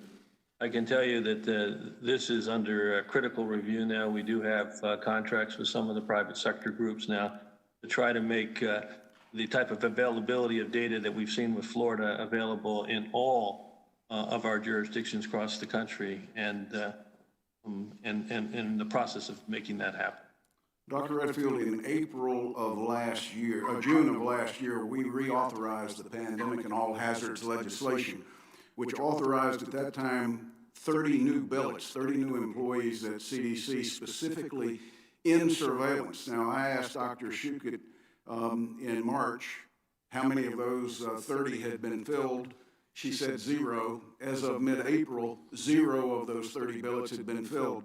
How many of those 30 employees that this committee authorized CDC to bring on for biosurveillance have been filled today? Sir, again, thank you for the question. I know our staffs have been in discussion since Dr. Shuckett's testimony, and I know we're in the process of continuing to try to figure out how to move that forward, sir. I can get back to you on it as I discuss what progress has been made since we had that discussion post her hearing with you when you brought that to light. Well, I brought it to light the 1st of March, and now we're in mid-May. So I'm hopeful that we won't just talk about surveillance, we'll actually execute it, and we'll focus the unbelievable amounts of money that we've provided for you, that they will show some benefit to the American people. Dr. Fauci, let me come back to you. This is one of the fastest development timelines we've ever seen for vaccines. And the American people and hopefully people around the world will be the beneficiary of what you find and the eventual licensure of that product. What are the biggest unknowns with this particular virus that can affect the development process. And Dr. Hahn, if you've got anything to add after that to this, please do. Dr. Fauci. Yeah, thank you very much, Senator Burr. Well, there are a couple of things that I think are inherent in all vaccine development. First of all, there's no guarantee that the vaccine is actually going to be effective. As you well know, because we've discussed this many times in the past, that you can have everything you think that's in place and you don't induce the kind of immune response that turns out to be protective and durably protective. So one, the big unknown is it will be effective. Given the way the body responds to viruses of this type, I'm cautiously optimistic that we will, with one of the candidates, get an efficacy signal. The other thing that's an unknown that's of concern, but we'll be able to get around that by doing the tests properly, is that do you get an enhancement effect? Namely, there have been a number of vaccines, 2 in particular, dengue and respiratory syncytial virus, when the vaccine induces a suboptimal response, and when a person gets exposed, they actually have an enhanced pathogenesis of the disease, which is always worrisome. So we want to make sure that that doesn't happen. Those are the 2 major unknowns. Putting all those things together, Senator Burr, I still feel cautiously optimistic that we will have a candidate that will give some degree of efficacy, hopefully a percentage enough that will induce the kind of herd immunity that would give a protection to the population at home. Dr. Hahn, anything to add to that? Yes, sir. Thank you for the question. The obstacles from a regulatory point of view, I think, are being met by the approach that's being taken out of HHS and led by Peter Marks, and that is a common preclinical development pathway so that we can appropriately assess one vaccine against the other, and then a master protocol that allows for a common control group and an assessment of very common endpoints. That'll let us be as efficient as possible for the development of vaccine. We will evaluate approximately 10 candidates preclinically, and then in the phase 1 and phase 2 studies, and then take 4 to 5 into phase 3 studies in this HHS effort. So I think those are the obstacles that can be broken down to speed the development, but also allow us to ensure safety and effectiveness. Mr. Chairman, yesterday the state of North Carolina started to publicize the recovered numbers, those individuals who had coronavirus but have recovered. It's my hope that nationally we will start reporting the recovered numbers. I think that's important for the American people to hear. I yield back. Thank you, Senator Burr. Senator Casey. Mr. Chairman, thank you for the hearing, as well as Ranking Member Murray. Mr. Chairman, I wanted to start today with a question regarding nursing homes. In particular, across a state like ours, we've had, as you might know, a high number of cases in Pennsylvania. At last count, over 57,000 cases. The number of deaths have gone above 3,700. And of course, a lot of those deaths are in nursing homes. We're told that nationally, more than a third, as high as 35% of all deaths have been in nursing homes, either the death of a resident of a nursing home or a worker. So I'm going to start today with a question for Dr. Redfield. Doctor, when we consider this challenge in our long-term care facilities, when we look at the number of deaths in nursing homes, I think a lot of families want basic transparency. And that's one of the reasons why Senator Wyden and I sent you a letter dated April the 2nd. It was directed to you as well as the administrator of the Centers on Medicare Medicaid Services, Seema Verma. And in that letter, we asked for basic information about what the administration was doing to track the outbreaks in nursing homes, to provide information, basic information, to families and residents, the families of residents in nursing homes, certainly to the workers as well as to the community and public health professionals. Now, it took you over about a month to respond to that, but in your response, you didn't give us any information about the timeline. These families need this information. And now we're told by the CMS administrator, after pressing her, as Senator Wyden and I did, that this information may not be available until the end of May. I need to hear from you today.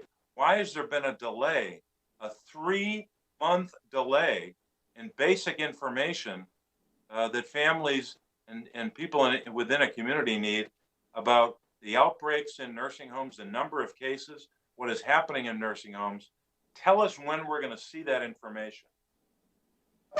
Well, thank you very much, Senator. And you've highlighted one of the great tragedies that we've all experienced together.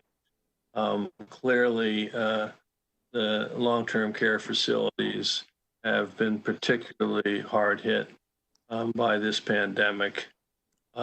Several things. I know that, again, the CMS, who has oversight, several things have been done, and I can get back to you in terms of where they're at in terms of activation, but clearly all nursing homes now are required to report cases in either their individuals that are patients there or staff to the CDC. Secondly, I know that FERMA has put a policy in place that all nursing homes are required to notify their members of that nursing home, of the existence of COVID in that nursing home, to include family members. I just verify in terms of when if that's operational as of today or last week, and I will get back to you with that. One of the most important we have decided as we talk about the key in reopening, as Tony mentioned, we need those symptomatic cases. We need to be able to do the contact tracing. But the other thing that we really need to do is to do surveillance, because this virus does appear to have a high propensity for asymptomatic infection, which means our traditional ways of identifying cases is going to be blunted. And so we're developing a national surveillance system. And first and most important in that is to do comprehensive surveillance in all the nursing homes in the United States. CDC will be doing that in partnership with the state and local territorial health departments. I think HRSA is going to have the responsibility to do it within the inner city clinics that are selected, and the Indian Health Service for the Indian Health Service clinics. But this is critical. We get in front of this and do comprehensive surveillance of everybody in these nursing homes.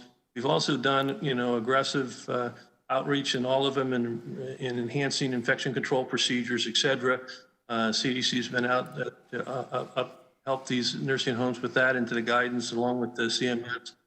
But I'll get back to you in terms of the time. I'm pretty confident it's already operational, but I need to double check just to make sure, because I know SEMA has announced that they're all reporting to CDC now any infection in workers or patients, and that they are required now to notify other members in the nursing home as well as family members of them when COVID is in one of those. And Mr. Chairman, I just have one question for Dr. Fauci. Doctor, I wanted to ask you, in your testimony earlier in response to a question by Senator Murray, you outlined a basic concern you have with regard to states reopening. Can you restate that for us? Yes. Thank you, Senator Casey. Yes. My concern is that if states or cities or regions, in their attempt, understandable, to get back to some form of normality, disregard to a greater or lesser degree the checkpoints that we put in our guidelines about when it is safe to proceed in pulling back on mitigation. Because I feel if that occurs, there is a real risk that you will trigger an outbreak that you may not be able to control, which in fact, paradoxically, will set you back, not only leading to some suffering and death that could be avoided, but could even set you back on the road to trying to get economic recovery, because it would almost turn the clock back rather than going forward. That is my major concern, Senator. Thank you. Thank you, Doctor. Thank you, Mr. Chairman. Thank you, Senator Casey. Senator Paul. Dr. Fauci, scientists have shown that rhesus monkeys that are infected with COVID-19 cannot be reinfected. Several studies have also shown that plasma from recently infected coronavirus patients neutralizes the virus in lab experiments. In addition, infusion of convalescent plasma is based on the idea that recovering coronavirus patients are developing immunity and that it can be beneficial as donated. Studies show that the recovering COVID-19 patients, from the asymptomatic to the very sick, are showing significant antibody response. Studies show that SARS and MERS, also coronaviruses, induce immunity for at least 2 to 3 years. And yet the media continues to report that we have no evidence that patients who survive coronavirus have immunity. I think actually the truth is the opposite. We have no evidence that survivors of coronavirus don't have immunity, and a great deal of evidence to suggest that they do. The question of immunity is linked to health policy, and that workers who have gained immunity can be a strong part of our economic recovery. The silver lining to so many infections in the meat processing industry is that a large portion of these workers now have immunity. Those workers should be reassured that they likely won't get it again, instead of being alarmed by media reports that there is no evidence of immunity. You've stated publicly that you'd bet it all that survivors of coronavirus have some form of immunity. Can you help set the record straight that the scientific record, as it is being accumulated, is supportive that infection with coronavirus likely leads to some form of immunity? Dr. Fauci. Yep, thank you for the question, Senator Paul. Yes, you're correct that I have said that given what we know about the recovery from viruses such as coronaviruses in general, or even any infectious disease with very few exceptions, that when you have antibody present, it very likely indicates a degree of protection.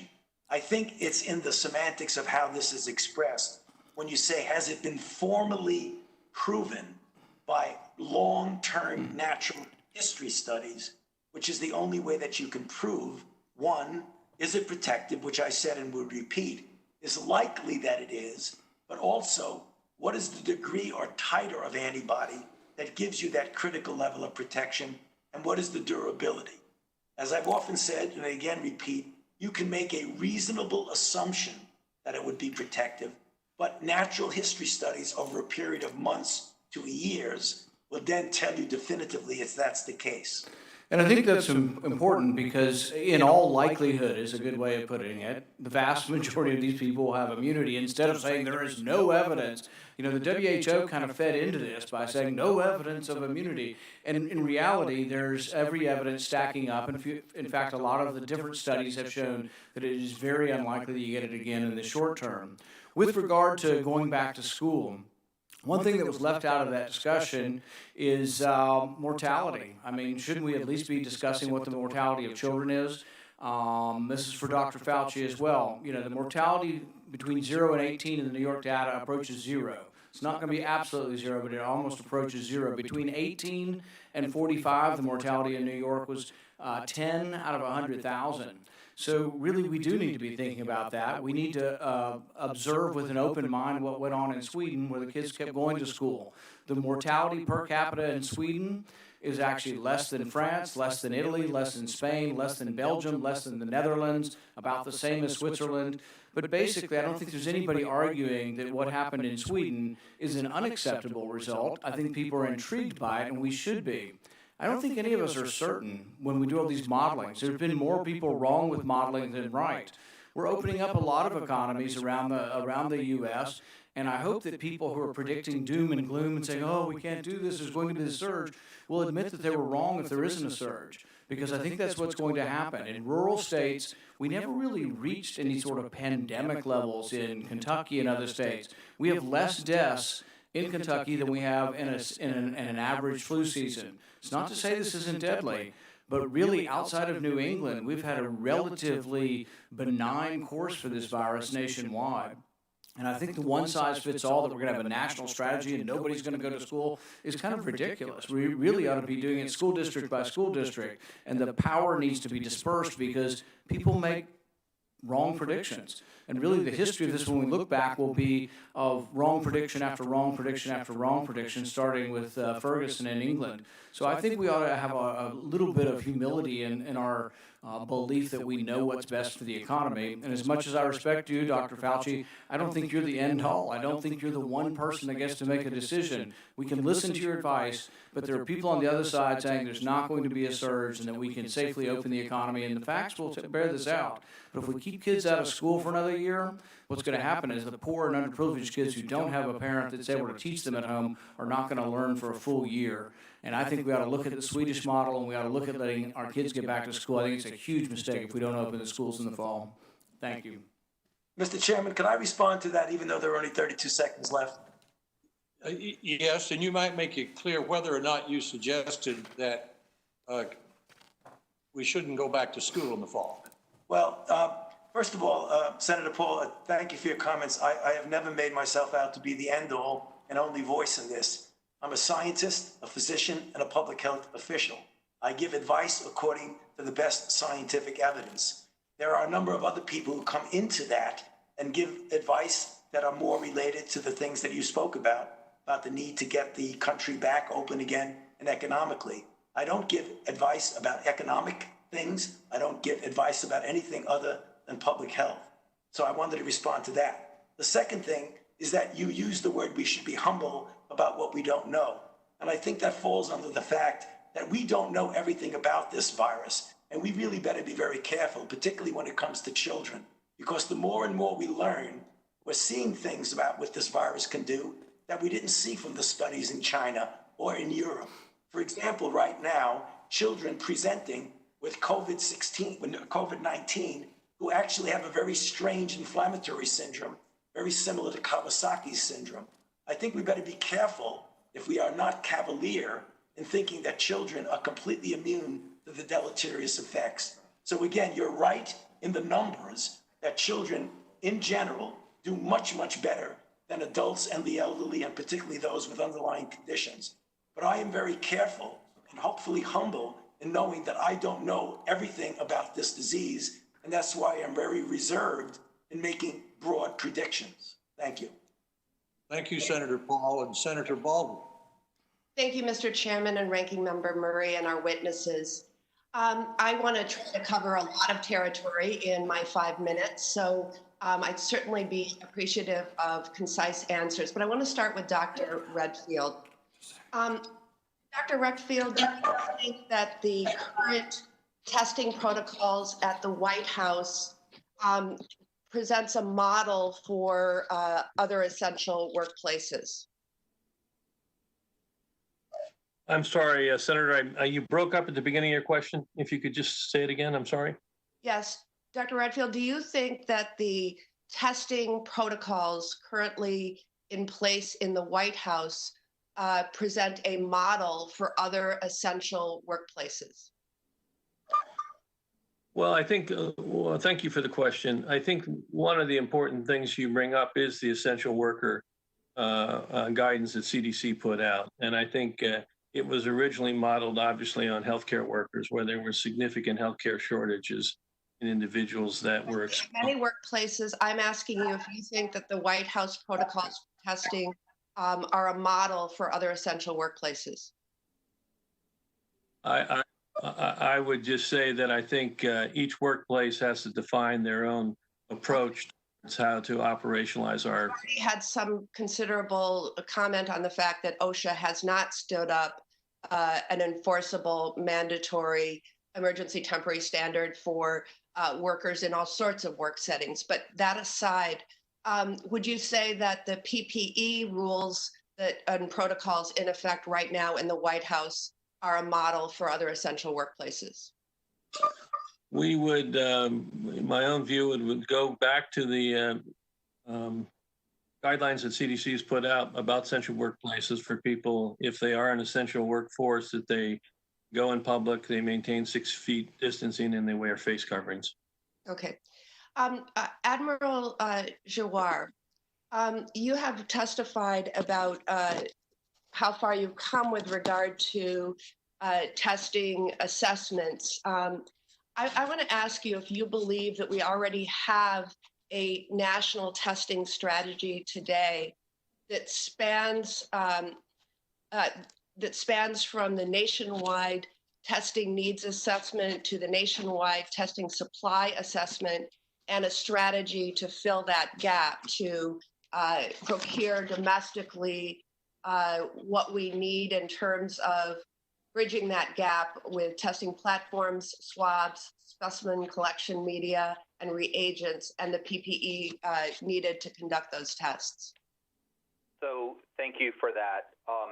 we do have a strategy that spans us at least to the fall and beyond. As I mentioned, we're working individually with every state, and I think Senator Paul is correct that Kentucky, Wyoming, or New Jersey, Rhode Island are different, and there are vastly different testing needs. The East Coast will have multiples of testing versus other states, and we're working those individually. So I know you testified earlier that not only are you working with the states, but you're working with every lab in every state and trying to increase capacity. What about working with those who would be those who would need testing to, say, reopen their school, their university, their business? Each of them have identified what they think are their testing needs based on, guidance, not mandatory enforceable rules. But are you in contact at that level? Is your dashboard have visibility at that lowest level, or are you mostly in contact with the states and with the labs? So over the last few months, we've done a lot of individual work at nursing homes, at meatpacking plants, really down to the very granular level.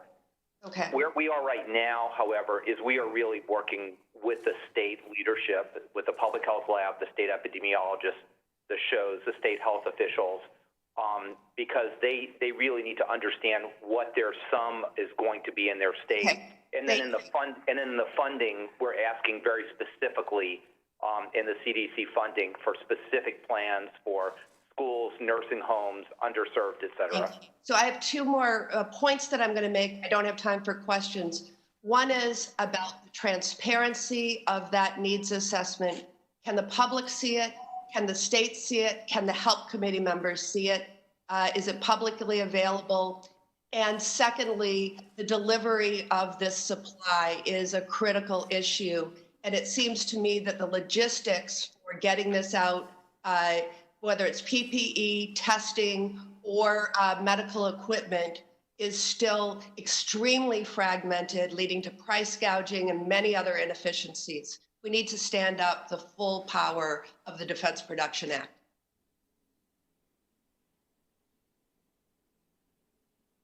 Would you like me to comment on that, ma'am? I'm sorry. I'm happy to have you comment with the indulgence of the chairman. We've gone over time, and why don't you try to give a succinct answer to the senator, please, Admiral Giroir?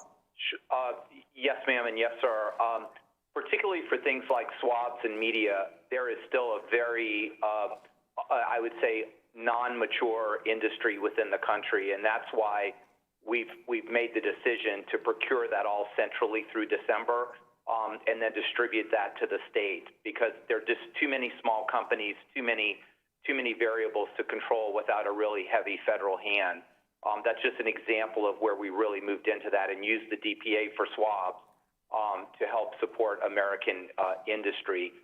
In more mature aspects of the industry, like some of the large test producers, we feel that by helping direct them to make sure that the states get what they need in the right distribution, that we're not procuring them directly by us. But again, we're going to be very evidence and data driven as we move on. Thank you, sir. Thank you very much, Senator Baldwin. Senator Collins. Thank you, Mr. Chairman. Let me begin by first thanking each of our witnesses today for their expertise, their dedication, and their hard work.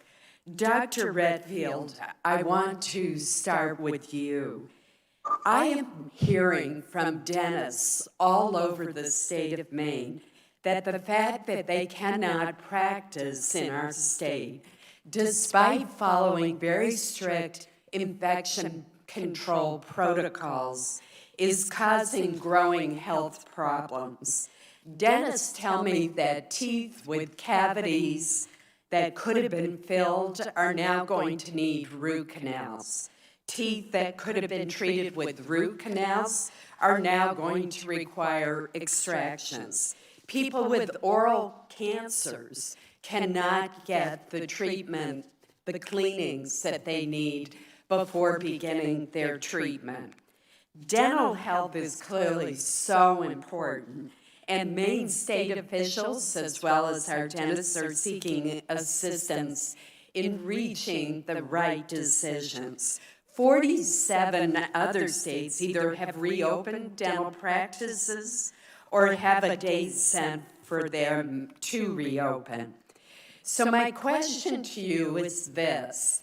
If dentists are following the American Dental Association guidelines, if they're instituting strict protective measures for their patients, their staffs, their hygienists, themselves, and if they're closely examining and seeing a decline in the number of COVID-19 infections in their county, are these reasonable factors for states to consider in reopening the practice of dentistry? Yes, Senator, thank you for the question. We've been interacting and talking with dentists and working with the state and local public health officials to update our guidelines on reopening a variety of medical services, as you know. And I think you raise a very important point, and I would not disagree with what you said about looking at the American Dental Associations as well as the reality of the outbreak in the area. But we are in the process of updating those guidelines, and they will include direct guidelines for dental practices. Thank you very much, Doctor. Dr. Giroir and Dr. Hahn, recently there's been a significant demand for remdesivir, I may be mispronouncing it, which transitioned to receiving an emergency use authorization. Last week, Maine's two largest hospital systems contacted me with questions about how this therapeutic will be allocated going forward.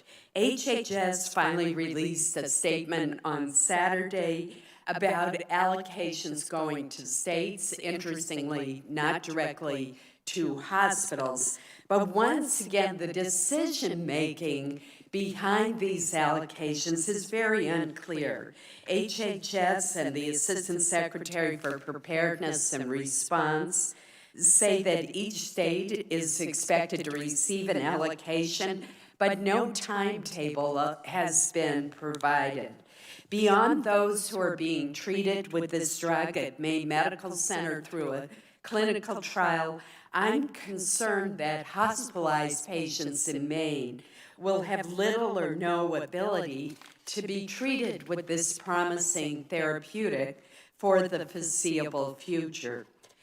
As this and more therapeutics and ultimately a vaccine come onto the marketplace, how can these allocation and distribution issues be resolved so that patient care is not delayed and so that it doesn't depend on which state you live in whether or not you're going to get access to these treatments and ultimately a vaccine? Senator Collins, go ahead, Admiral Giroir. Go ahead, Commissioner. Senator Collins, I think we completely agree with you that this has to be an evidence-based approach, getting the medical therapeutics, vaccines, remdesivir, whichever it happens to be, to the people in need. I think we can all agree upon the fact that we learned a lot of lessons from the remdesivir situation. And of course, as you mentioned, that's being led by HHS and ASPR. What you've seen in the most recent announcement is that what the task force did was provide guidance to HHS regarding where the most significant outbreak occurred and where those hospitalized patients were. This represented about a quarter of the supply of drug that we have, and more will be allocated according to the methodology that gets drug to where those hospitalized patients are. I think valuable lessons can be learned and will be learned with respect to other therapies and to vaccines in particular, and we must incorporate those into our operational plans moving forward. Thank you, Doctor. Admiral, do you have anything to add? I'm over time, sorry. Thank you. If you have anything to add, if you do so for the record. No, ma'am. No, ma'am. I agree with the commissioner. It's absolutely critical that it's evidence-based, based on the people who could benefit from it, and also fair and just throughout our country. Thank you. Thank you, Senator Collins. And Senator Murphy. Thank you very much, Mr. Chairman. Thank you to you and Senator Murray for convening this. Thank you to all of our witnesses for your service. This is obviously an exceptional hearing today, and that 3 of our witnesses are in quarantine. And so I just want to start by asking a pretty simple yes or no question that I think I know the answer to. Dr. Fauci, Dr. Hahn, and Dr. Redfield, I'm correct that all of you are drawing a salary, as you should, during your period of quarantine. Is that correct? Senator, let me start off. I think we better be careful about the issue of quarantine. We are essential workers as part of the essential infrastructure, and we are, when needed, which is often, do our duties and our respective places at the White House. I was at the White House yesterday, and I will likely perhaps even be there today, and in my office at the NIH. So it is not really, strictly speaking, the quarantine as we know it, but it is performing our duties as critical workers. And I'd be happy to have my colleagues also respond to that.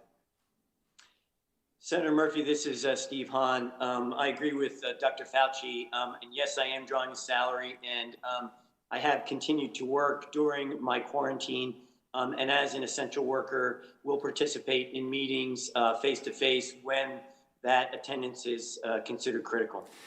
My point here, listen, you all should draw a salary while you are taking precautionary steps because of the contacts you have made. My point is that quarantine is relatively easy for people like you and me. We can still work and get paid, we can telework, but there are millions of other Americans who work jobs that can't be performed from home or are paid by the hour. And it's just remarkable to me that this administration has not yet developed a mechanism for states to implement and pay for a quarantine system that will work for all Americans. Your plan to reopen America requires states develop that plan, and yet my state has no clue how to implement and pay for that system without help from the federal government. Which leads me to my second question. Dr. Fauci and Dr. Redfield, you've made news today by warning us appropriately of the dangers of states opening too early. But as Senator Murray mentioned, this is infuriating to many of us because it comes hours after the president declared that we have prevailed over coronavirus, which I'm just going to tell you is going to make it much harder on state leaders to keep social distancing restrictions in place. It comes days after the president called on citizens to liberate their states from social distancing orders. And I think you're all noble public servants, but I worry that you're trying to have it both ways. You say the states shouldn't open too early, but then you don't give us the resources to succeed. You work for a president who is frankly undermining our efforts to comply with the guidance that you've given us. And then the guidance that you have provided is criminally vague. And I want to ask my last question on this topic. Obviously, the plan to reopen America was meant to be followed by more detailed, nuanced guidance, right? What does a downward trajectory mean? What happens if the trajectory is downward in some settings, but upward in others? What happens if you reopen and then there's a spike in one location or another setting?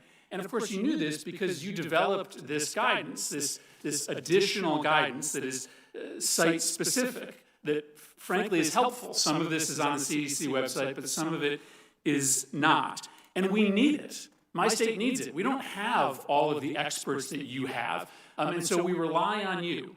So reporting suggests, Dr. Redfield, that this guidance that was developed by you and other experts was shelved by the administration, that it was withheld from states and the public because of a decision made by the White House. So my specific question is, why didn't this plan get released?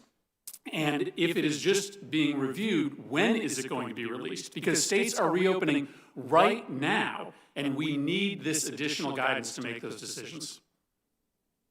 Senator, I appreciate your question. Clearly, we have generated a series of guidances, as you know, and as this outbreak response has evolved from a CDC to an all-of-government response, as we work through the guidances, a number of them go for interagency review and interagency input to make sure that these guidances are more broadly applicable for different parts of our society. The guidances that you've talked about have gone through that interagency review. There are comments that have come back to CDC, and I anticipate they'll go back up into the task force for final review. But we're reopening in Connecticut in 5 days, in 10 days. I mean, this guidance isn't going to be useful to us in 2 weeks. So is it this week? Is it next week? When are we going to get this expertise from the federal government?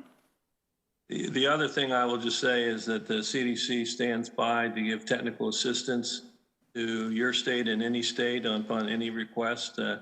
I do anticipate this broader guidance, though, to be posted on the CDC website soon. I can't tell you soon, but I can tell you your state can reach out to CDC and we'll give guidance directly to anyone in your state on any circumstance that your state desires guidance from. Soon isn't terribly helpful. Thank you, Mr. Chairman. Thank you, Senator Murphy. Senator Cassidy. Hey, gentlemen, thank you very much for your service, and I will have a set of questions, so if your questions can be brief, I appreciate your answers can be brief. Dr. Hahn, in your testimony you mentioned that the testing for the populations in the vaccine trials now includes older Americans. I guess my question, though, is what about children? Does it include children? Does it also include the obese, the diabetic, the immunocompromised, those who are at risk of having a less non-response or a mitigated response to vaccination? Can you comment on that, please? Yes, sir. Thank you, Senator Cassidy. When the phase 2, phase 3 trials are in place, they will include our most vulnerable populations, including the individuals that you described. We're working very closely with... So if I can interrupt, phase 2 would normally check for safety. You would not have to do a separate phase 2 in the patient who was younger. You follow what I'm saying, or can you just assume the safety data from the adults applies to that of the children? So no, we would also want to assess safety, sir, as well in children. So the current phase 2 trials, do they include children? They're in phase 1 studies right now, sir. Well, I thought Dr. Fauci said we had a phase 2 going on. Well, I think it's about to start from the Moderna vaccine. Perhaps, Dr. Fauci, you can answer that. Yeah, no, Senator Cassidy, no, I did not say a phase 2. As I said, we are in the second dose of the phase 1, and we will proceed when we finish with phase 1 to go into phase 2. So I think I'm hearing that children will be included in phase 2 trials? No. That's under discussion between FDA and NIH at this time, sir, because we do realize that it's important for us to understand what this is in children. Dr. Redfield, to build back upon what Senator Murphy said, the published guidelines for school opening, obviously you're about to modify, but I notice as I read through them, there's nothing about testing. So we speak about testing, targeted testing, how we use testing, but the guidelines for the school systems has nothing about how to integrate testing. Will these be in those guidelines that are being released? Senator, thanks for the question. Clearly, there's going to need to be, as already been stated, an integration of a testing strategy that is going to be different, I think, for different school settings, as well as different jurisdictions where their schools are setting. And that is going to have to be integrated into each of those. There's a general overarching guidelines, and then, as I say, I do think the testing strategy, which is important, is including the surveillance strategy, needs to be a individualized. No, let me comment on that, Dr. Redfield. Dr. Redfield, in all due respect, I think children, whether you're rural, frontier, suburban, or urban, is the one setting in which there is a remarkable commonality. And I will echo what Senator Murphy said. The resources that the federal government has greatly exceeds all but the most sophisticated, populous, wealthy state.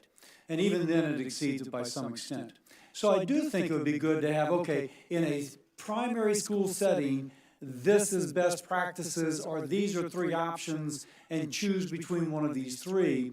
To say to each school district or each private or parochial or independent school, work with your state board of health, figure it out, seems a wasted effort. I say that because children play such a role in both protection of disease, the spread of disease, et cetera. So your thoughts on that? Because it really seems that's the one setting where you can have, not cookie cutter, but certainly a pattern which can be followed. Senator, I must have been misunderstood. When I was talking about differences, I was thinking of the difference between an elementary school, a high school, a college, in terms of how a trade school. There may be differences in how you integrate a testing strategy, but I do think having a testing strategy with different options for people to evaluate based on different principles will be important in terms of the guidance. Dr. Fauci, you persuasively argue that the risk of reopening prematurely is great. But I think the frustration, if I think of children in particular, the risk-benefit ratio of a child being at home, potentially away from enhanced nutrition, without the parent able to work because school provides daycare, without the monitoring as sometimes occurs for incidences such as child abuse, but perhaps most importantly for all children, the opportunity cost of a brain which is forming, not having access to the information that will help that brain form optimally. Now, has there been any sort of kind of risk-benefit ratio for the child? Yes, they are at risk for Kawasaki's, but they are a particular risk for missing out on a year of education, particularly for those from less enriched backgrounds. I guess I'm very concerned about that tension. What are your thoughts on that? No, you make a very good point, Senator Cassidy. That obviously very difficult of the unintended consequences of trying to do something that broadly is important for the public health and the risk of having a return or a resurgence of an outbreak, and the unintended deleterious consequences of having children out of school. We fully appreciate that. I don't have an easy answer to that. I just don't. We just have to see on a step-by-step basis as we get into the period of time with the fall about reopening the schools, exactly where we will be in the dynamics of the outbreak. I might point out something that I think has been alluded to throughout some of the questions, that we have a very large country and the dynamics of the outbreak are different in different regions of the country. So I would imagine that situations regarding school will be very different in one region versus another, so that it's not going to be universally or homogeneous. But I don't have a good explanation or solution to the problem of what happens when you close schools and it triggers a cascade of events that could have some circumstances. Mr. Chairman, I'll close by asking the permission of the chair to submit for the record an article that just came out in the Journal of Pediatric Nursing. Children are at risk from COVID-19. It'll be so ordered and it'll be included. Thank you, Senator Cassidy. Senator Warren. Thank you, Mr.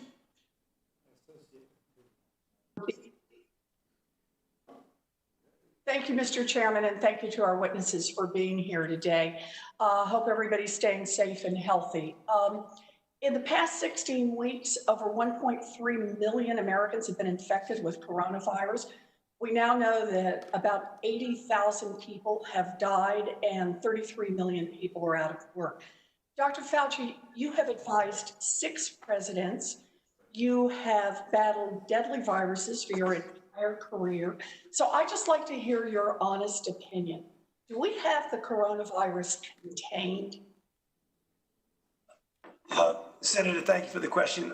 Right now, it depends on what you mean by containment. If you think that we have it completely under control, we don't. I mean, if you look at the dynamics of the outbreak, we are seeing a diminution of hospitalizations and infections in some places, such as in New York City, which has plateaued and starting to come down, New Orleans, but in other parts of the country, we are seeing spikes. So when you look at the dynamics of new cases, even though some are coming down, the curve looks flat with some slight coming down. So I think we're going in the right direction, but the right direction does not mean we have by any means total control of this outbreak. So right direction, as I understand it, we have about 25,000 new infections a day and over 2,000 deaths a day. I think those are the right numbers, and some are estimating we could be at 200,000 cases a day by June. Is that right, Dr. Fauci?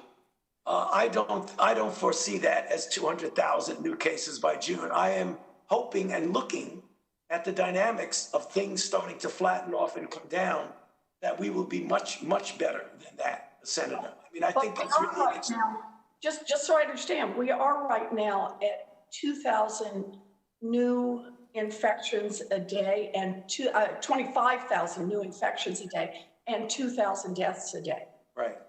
And that's where we are right now. Right. So, yeah.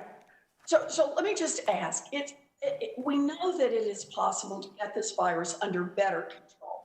Other countries have done it, like South Korea, but we are now 3 months into this pandemic, and basically we've continued to set records for the number of people who are diagnosed and the number of people who die. Dr. Fauci, you recently said that a second wave of coronavirus in the fall was, quote, inevitable, but that if America, quote, puts in place all of the countermeasures that you need to address this, we should do reasonably well. And the countermeasures you identified are things like continued social distancing, significantly more testing, widespread contact tracing. You also said that if America doesn't do what it takes, and this is your quote, we could be in for a bad fall and a bad winter. So right now we're about 16 weeks away from Labor Day. That's about the same length of time since the virus was first detected here in the US. Do we have enough robust countermeasures in place that we don't have to worry about a bad fall and winter? Right now, the projection, as you've heard from Admiral Giroir, with regard to testing and other elements that would be needed to respond, the projection is that by the time we get to the end of the summer and early fall, that we will have that in place. That is the projection that I get from we don't have it in place now, but we are projecting that we'll have it in place.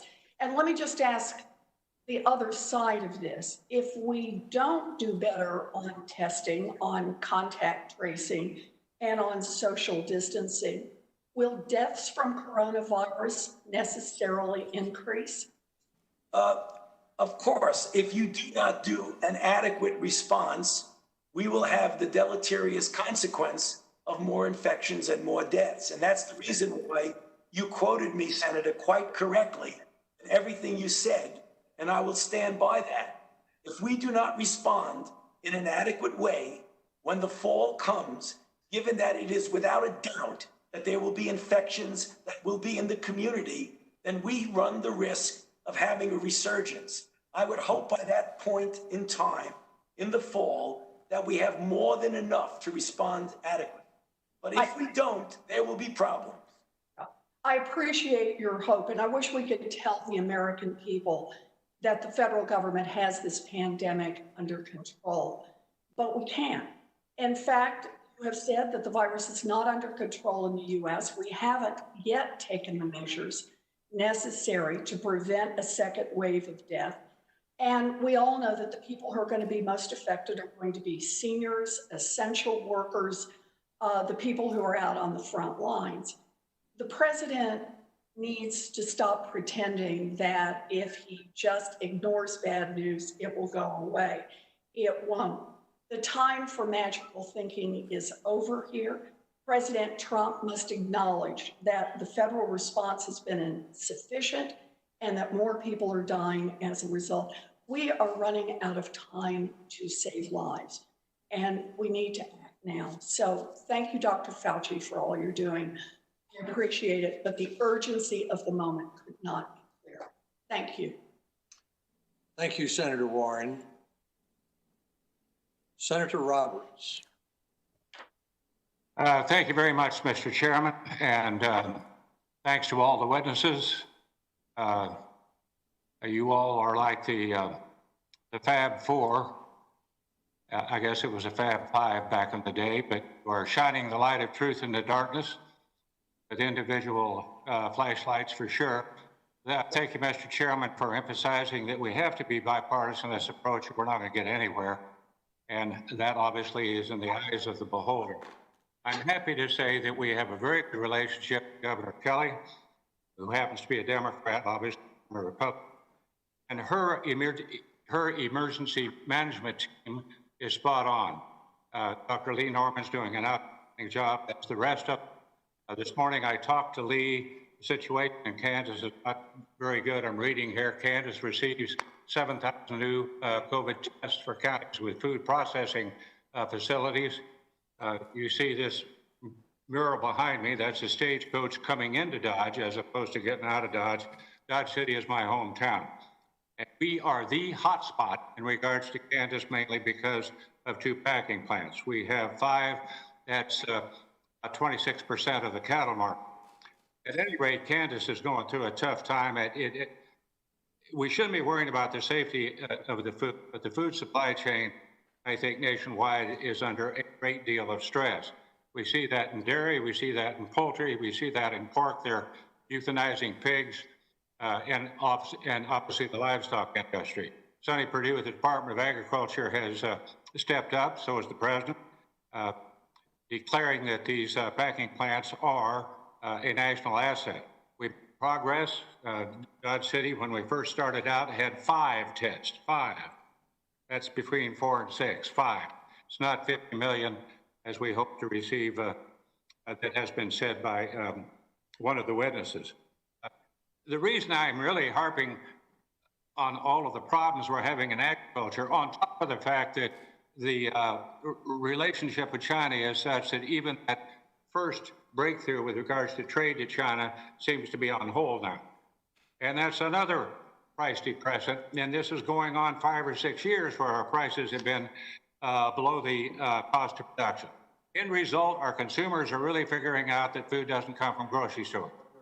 And I'm very worried that the harm to the food value chain is very real, not to mention the financial situation that our farmers, ranchers, and growers all face.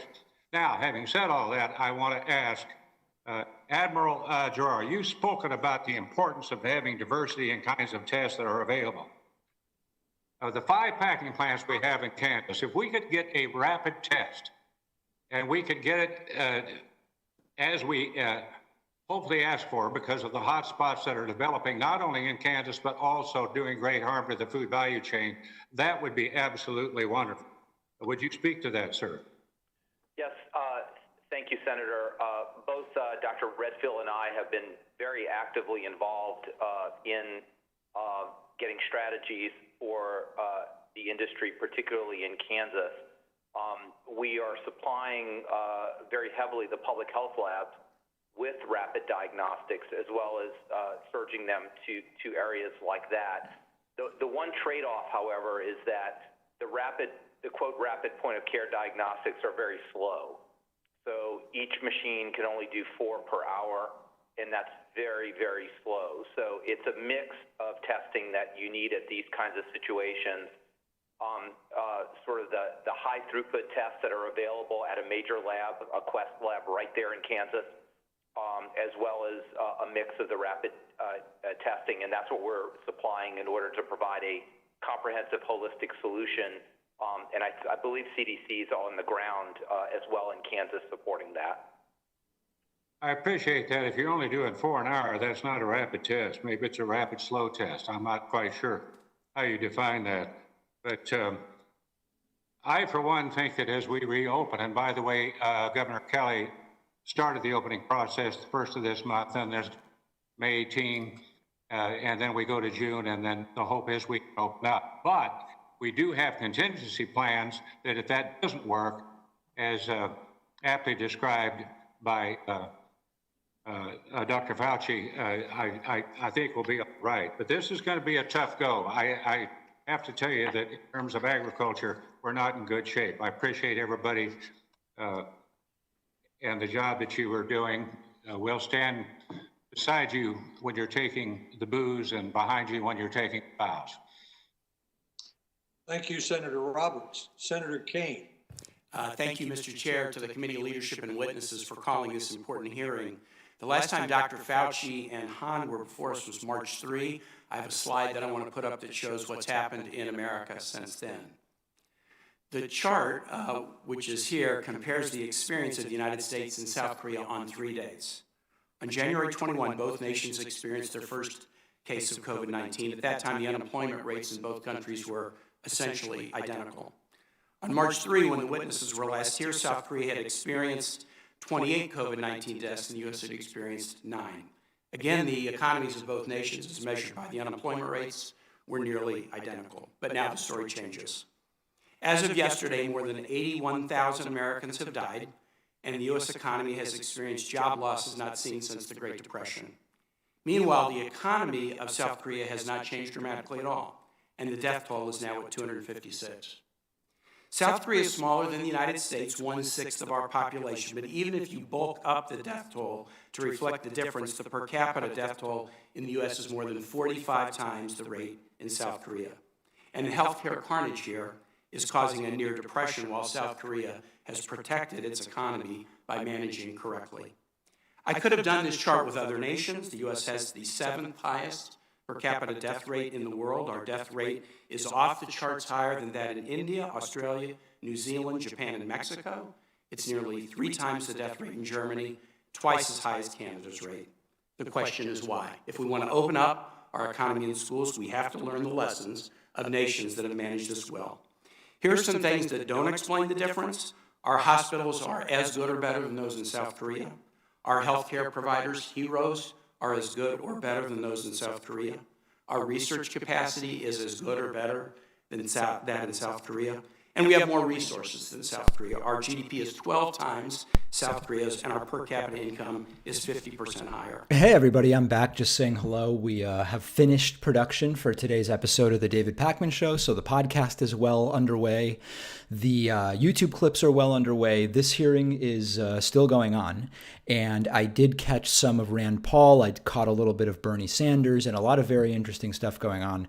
I'll hang for like the next half hour. We then may have to cut the stream, pinch it off, so to speak, because then at 1:30-ish, I'm going to be starting a new stream for Kayleigh McEnany's testimony. But let's listen in what's going on here. I'm going to get caught up on the number of members. We'll get caught up on super chats, all of that stuff. But in the meantime, we'll listen to Dr. Anthony Fauci together.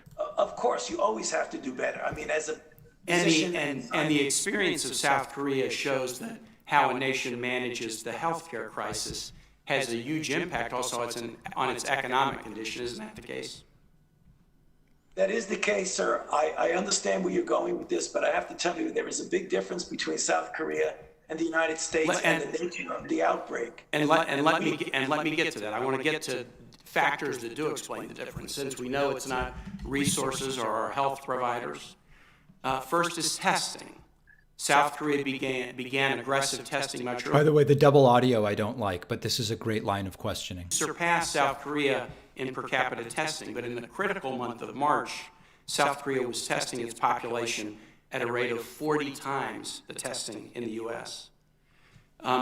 Admiral Gerard, Dr. Gerard has set out the standard for us. When we get to September, he says the United States needs to do 40 to 50 million tests a month to be safe. Correct. That equates to about 1.3 million to 1.7 million tests a day. Indeed. Yesterday, we did 395,000 tests. We've got a long way to go. A second factor is contact tracing. South Korea embraced a rigorous contact tracing program right from the beginning. The United States still has not engaged in a national contact tracing program. Isn't that right? Would that be Dr. Fauci or Dr. Redfield?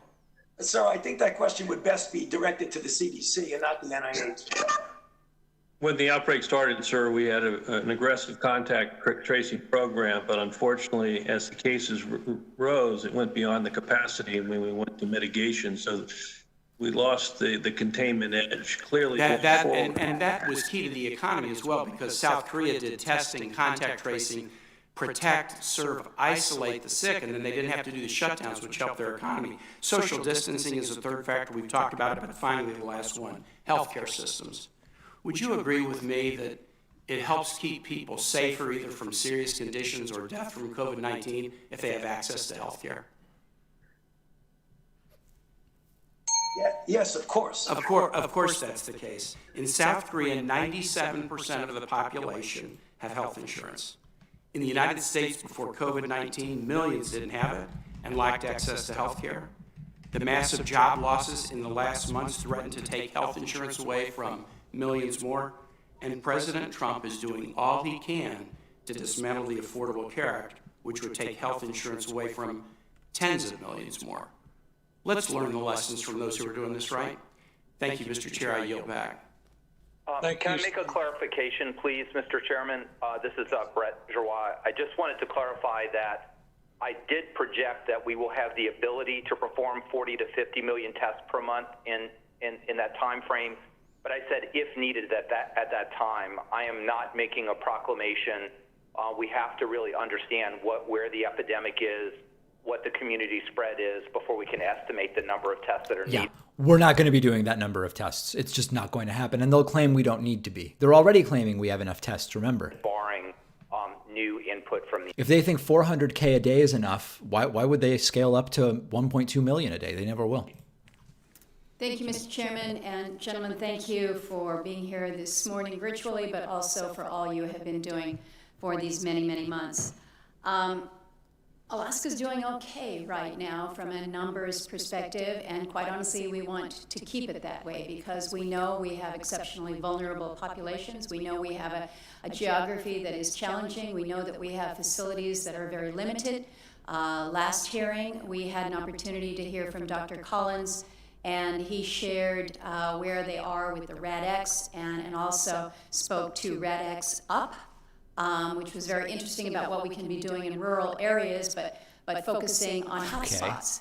And as I reminded him, we don't want to be a hotspot in Alaska. So every effort that we make to keep the virus out of Alaska is our lives that are saved. I educated him on the community of Cordova that is just getting ready to open its Copper River salmon fishery in 2 days.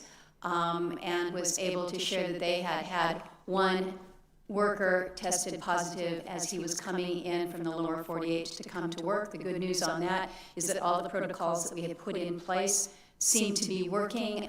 The quarantine, the isolation, not only for that individual, but for others that he had come in contact were secure. So I want to recognize the assistance that we have received from the administration.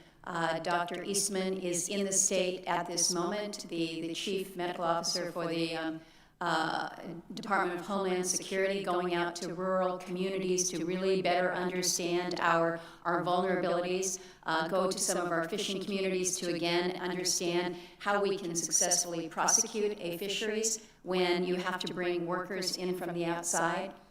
We thank you for the assistance with regards to additional testing capacity. I've been the feedback is in from contact C-SPAN. with our chief medical officer of the state this morning and the mayor of Cordova, just better understanding again, do we have the tests that we need? What do we need on the ground? And one of the things that I would like to have clarified, and this is probably to you, Dr. Giroir, because you have been so helpful in kind of shining the light on what we need to be doing in these rural areas. But so much of the focus has been on hotspots and responding to the hotspots. But how do you keep those rural, remote, small communities from becoming the hotspots in the first place? Are we doing enough? And right now, the strategy has been we just lock it off.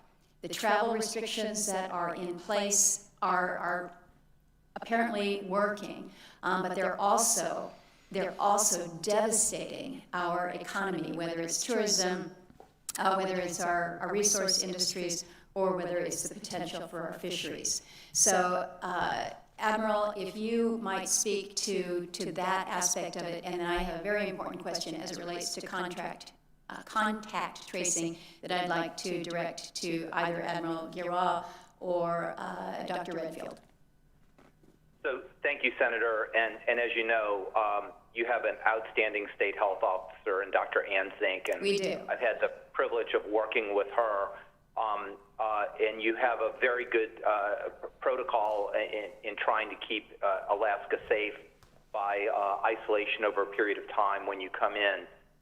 As you know, we also work with the state to meet your very challenging testing requirements, because you can't really, send labs out 1,000 miles away. So we put a real customized mix of point of care and also the Cepheid machines. I think we sent 9 or 10 Cepheid is how I say it. About 50,000 tests, which is about 4 times than you've done to date collectively in order to provide that support. So again, I do think there's a comprehensive strategy that you do have. But again, the mitigation is to the degree that you can, given the circumstances, the face masks, the hand washing, the hygiene. We understand fully the challenges, particularly in the fishing environment and the remote, but all these have to come together: the testing, the tracing, the mitigation, the hygiene factors, to try to keep your community safe.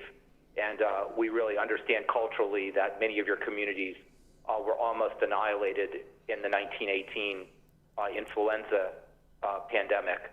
So, and that memory is still very sharp and very hurtful to many of the citizens. So we want to do our best to assure them that we are giving them all the protection we can. So, Admiral, let me turn to Dr. Redfield, because this relates to contact tracing. And I think that this is a very, very key part of how we move forward into getting people back to work, getting people back to school. Right now, we have about 100 people that are involved in contact tracing in Alaska. That's clearly not sufficient.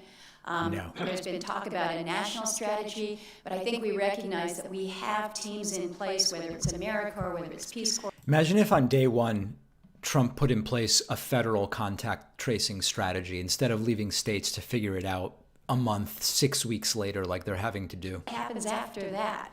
Who else needs to be brought into this? And I'm not convinced that we're focusing enough on that aspect of how we move to reopening if we haven't done the contact tracing. Thank you very much, Senator. I want to just reemphasize what you said. I think contact tracing capabilities is critical.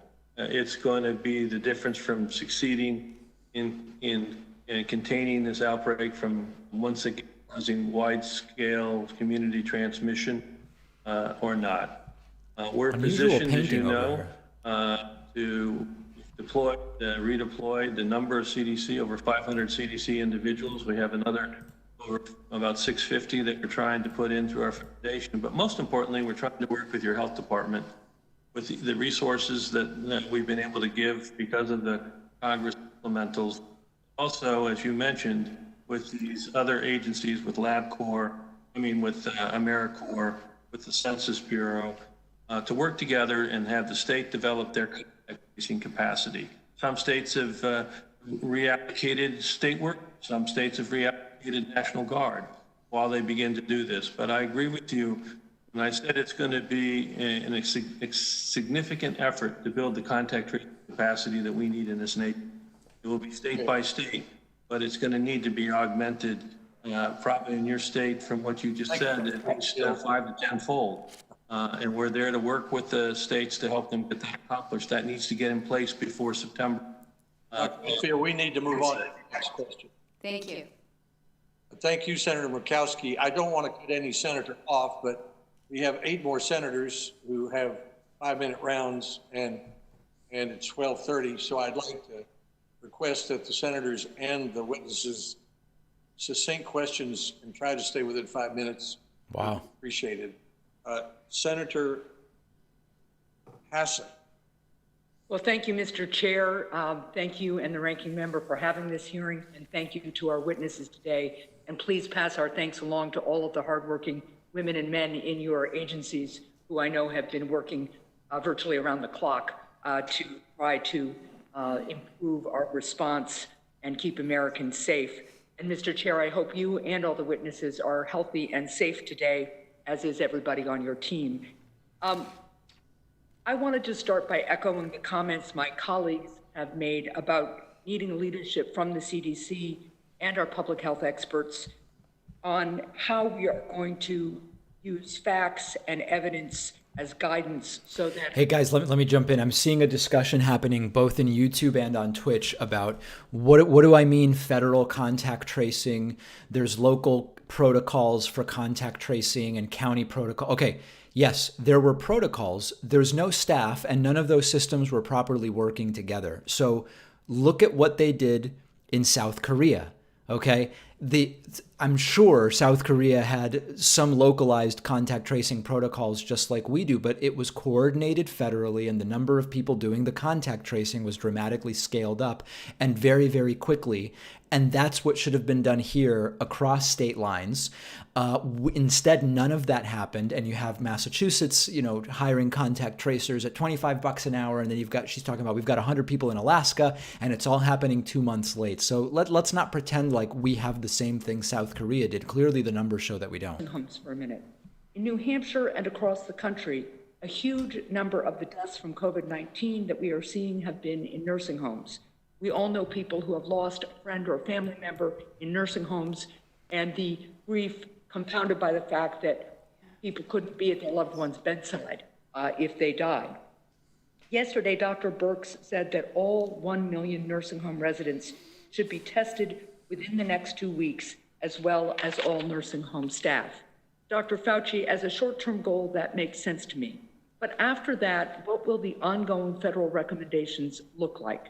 How frequently do we need to test patients and staff on a continuing basis, and what other measures will be necessary to keep our loved ones in these facilities safe?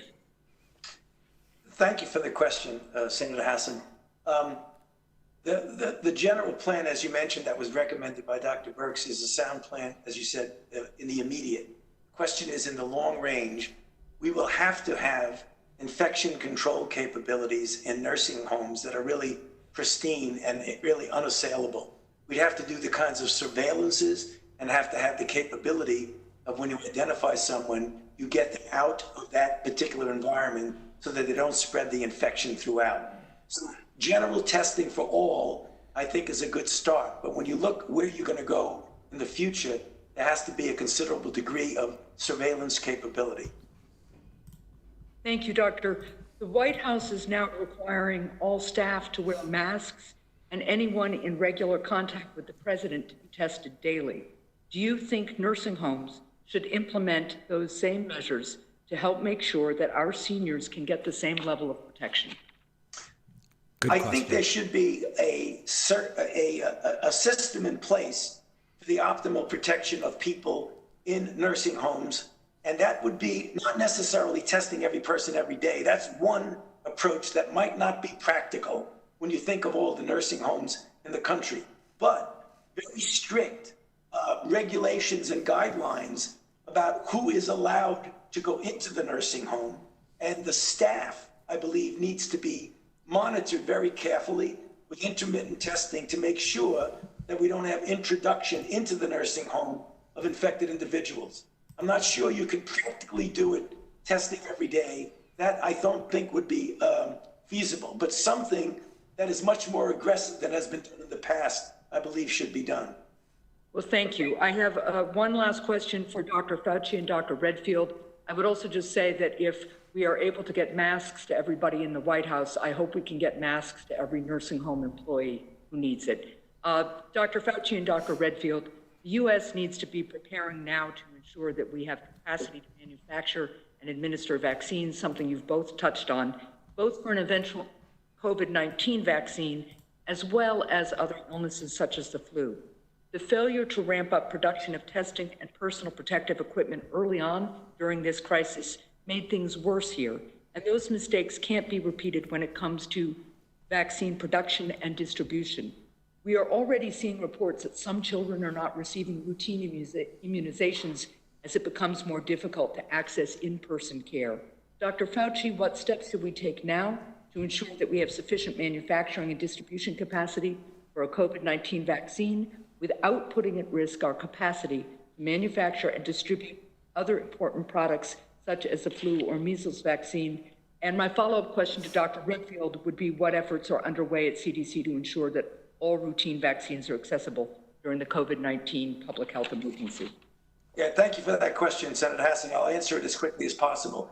I alluded to this in my introductory remarks when I was talking about vaccines for COVID-19.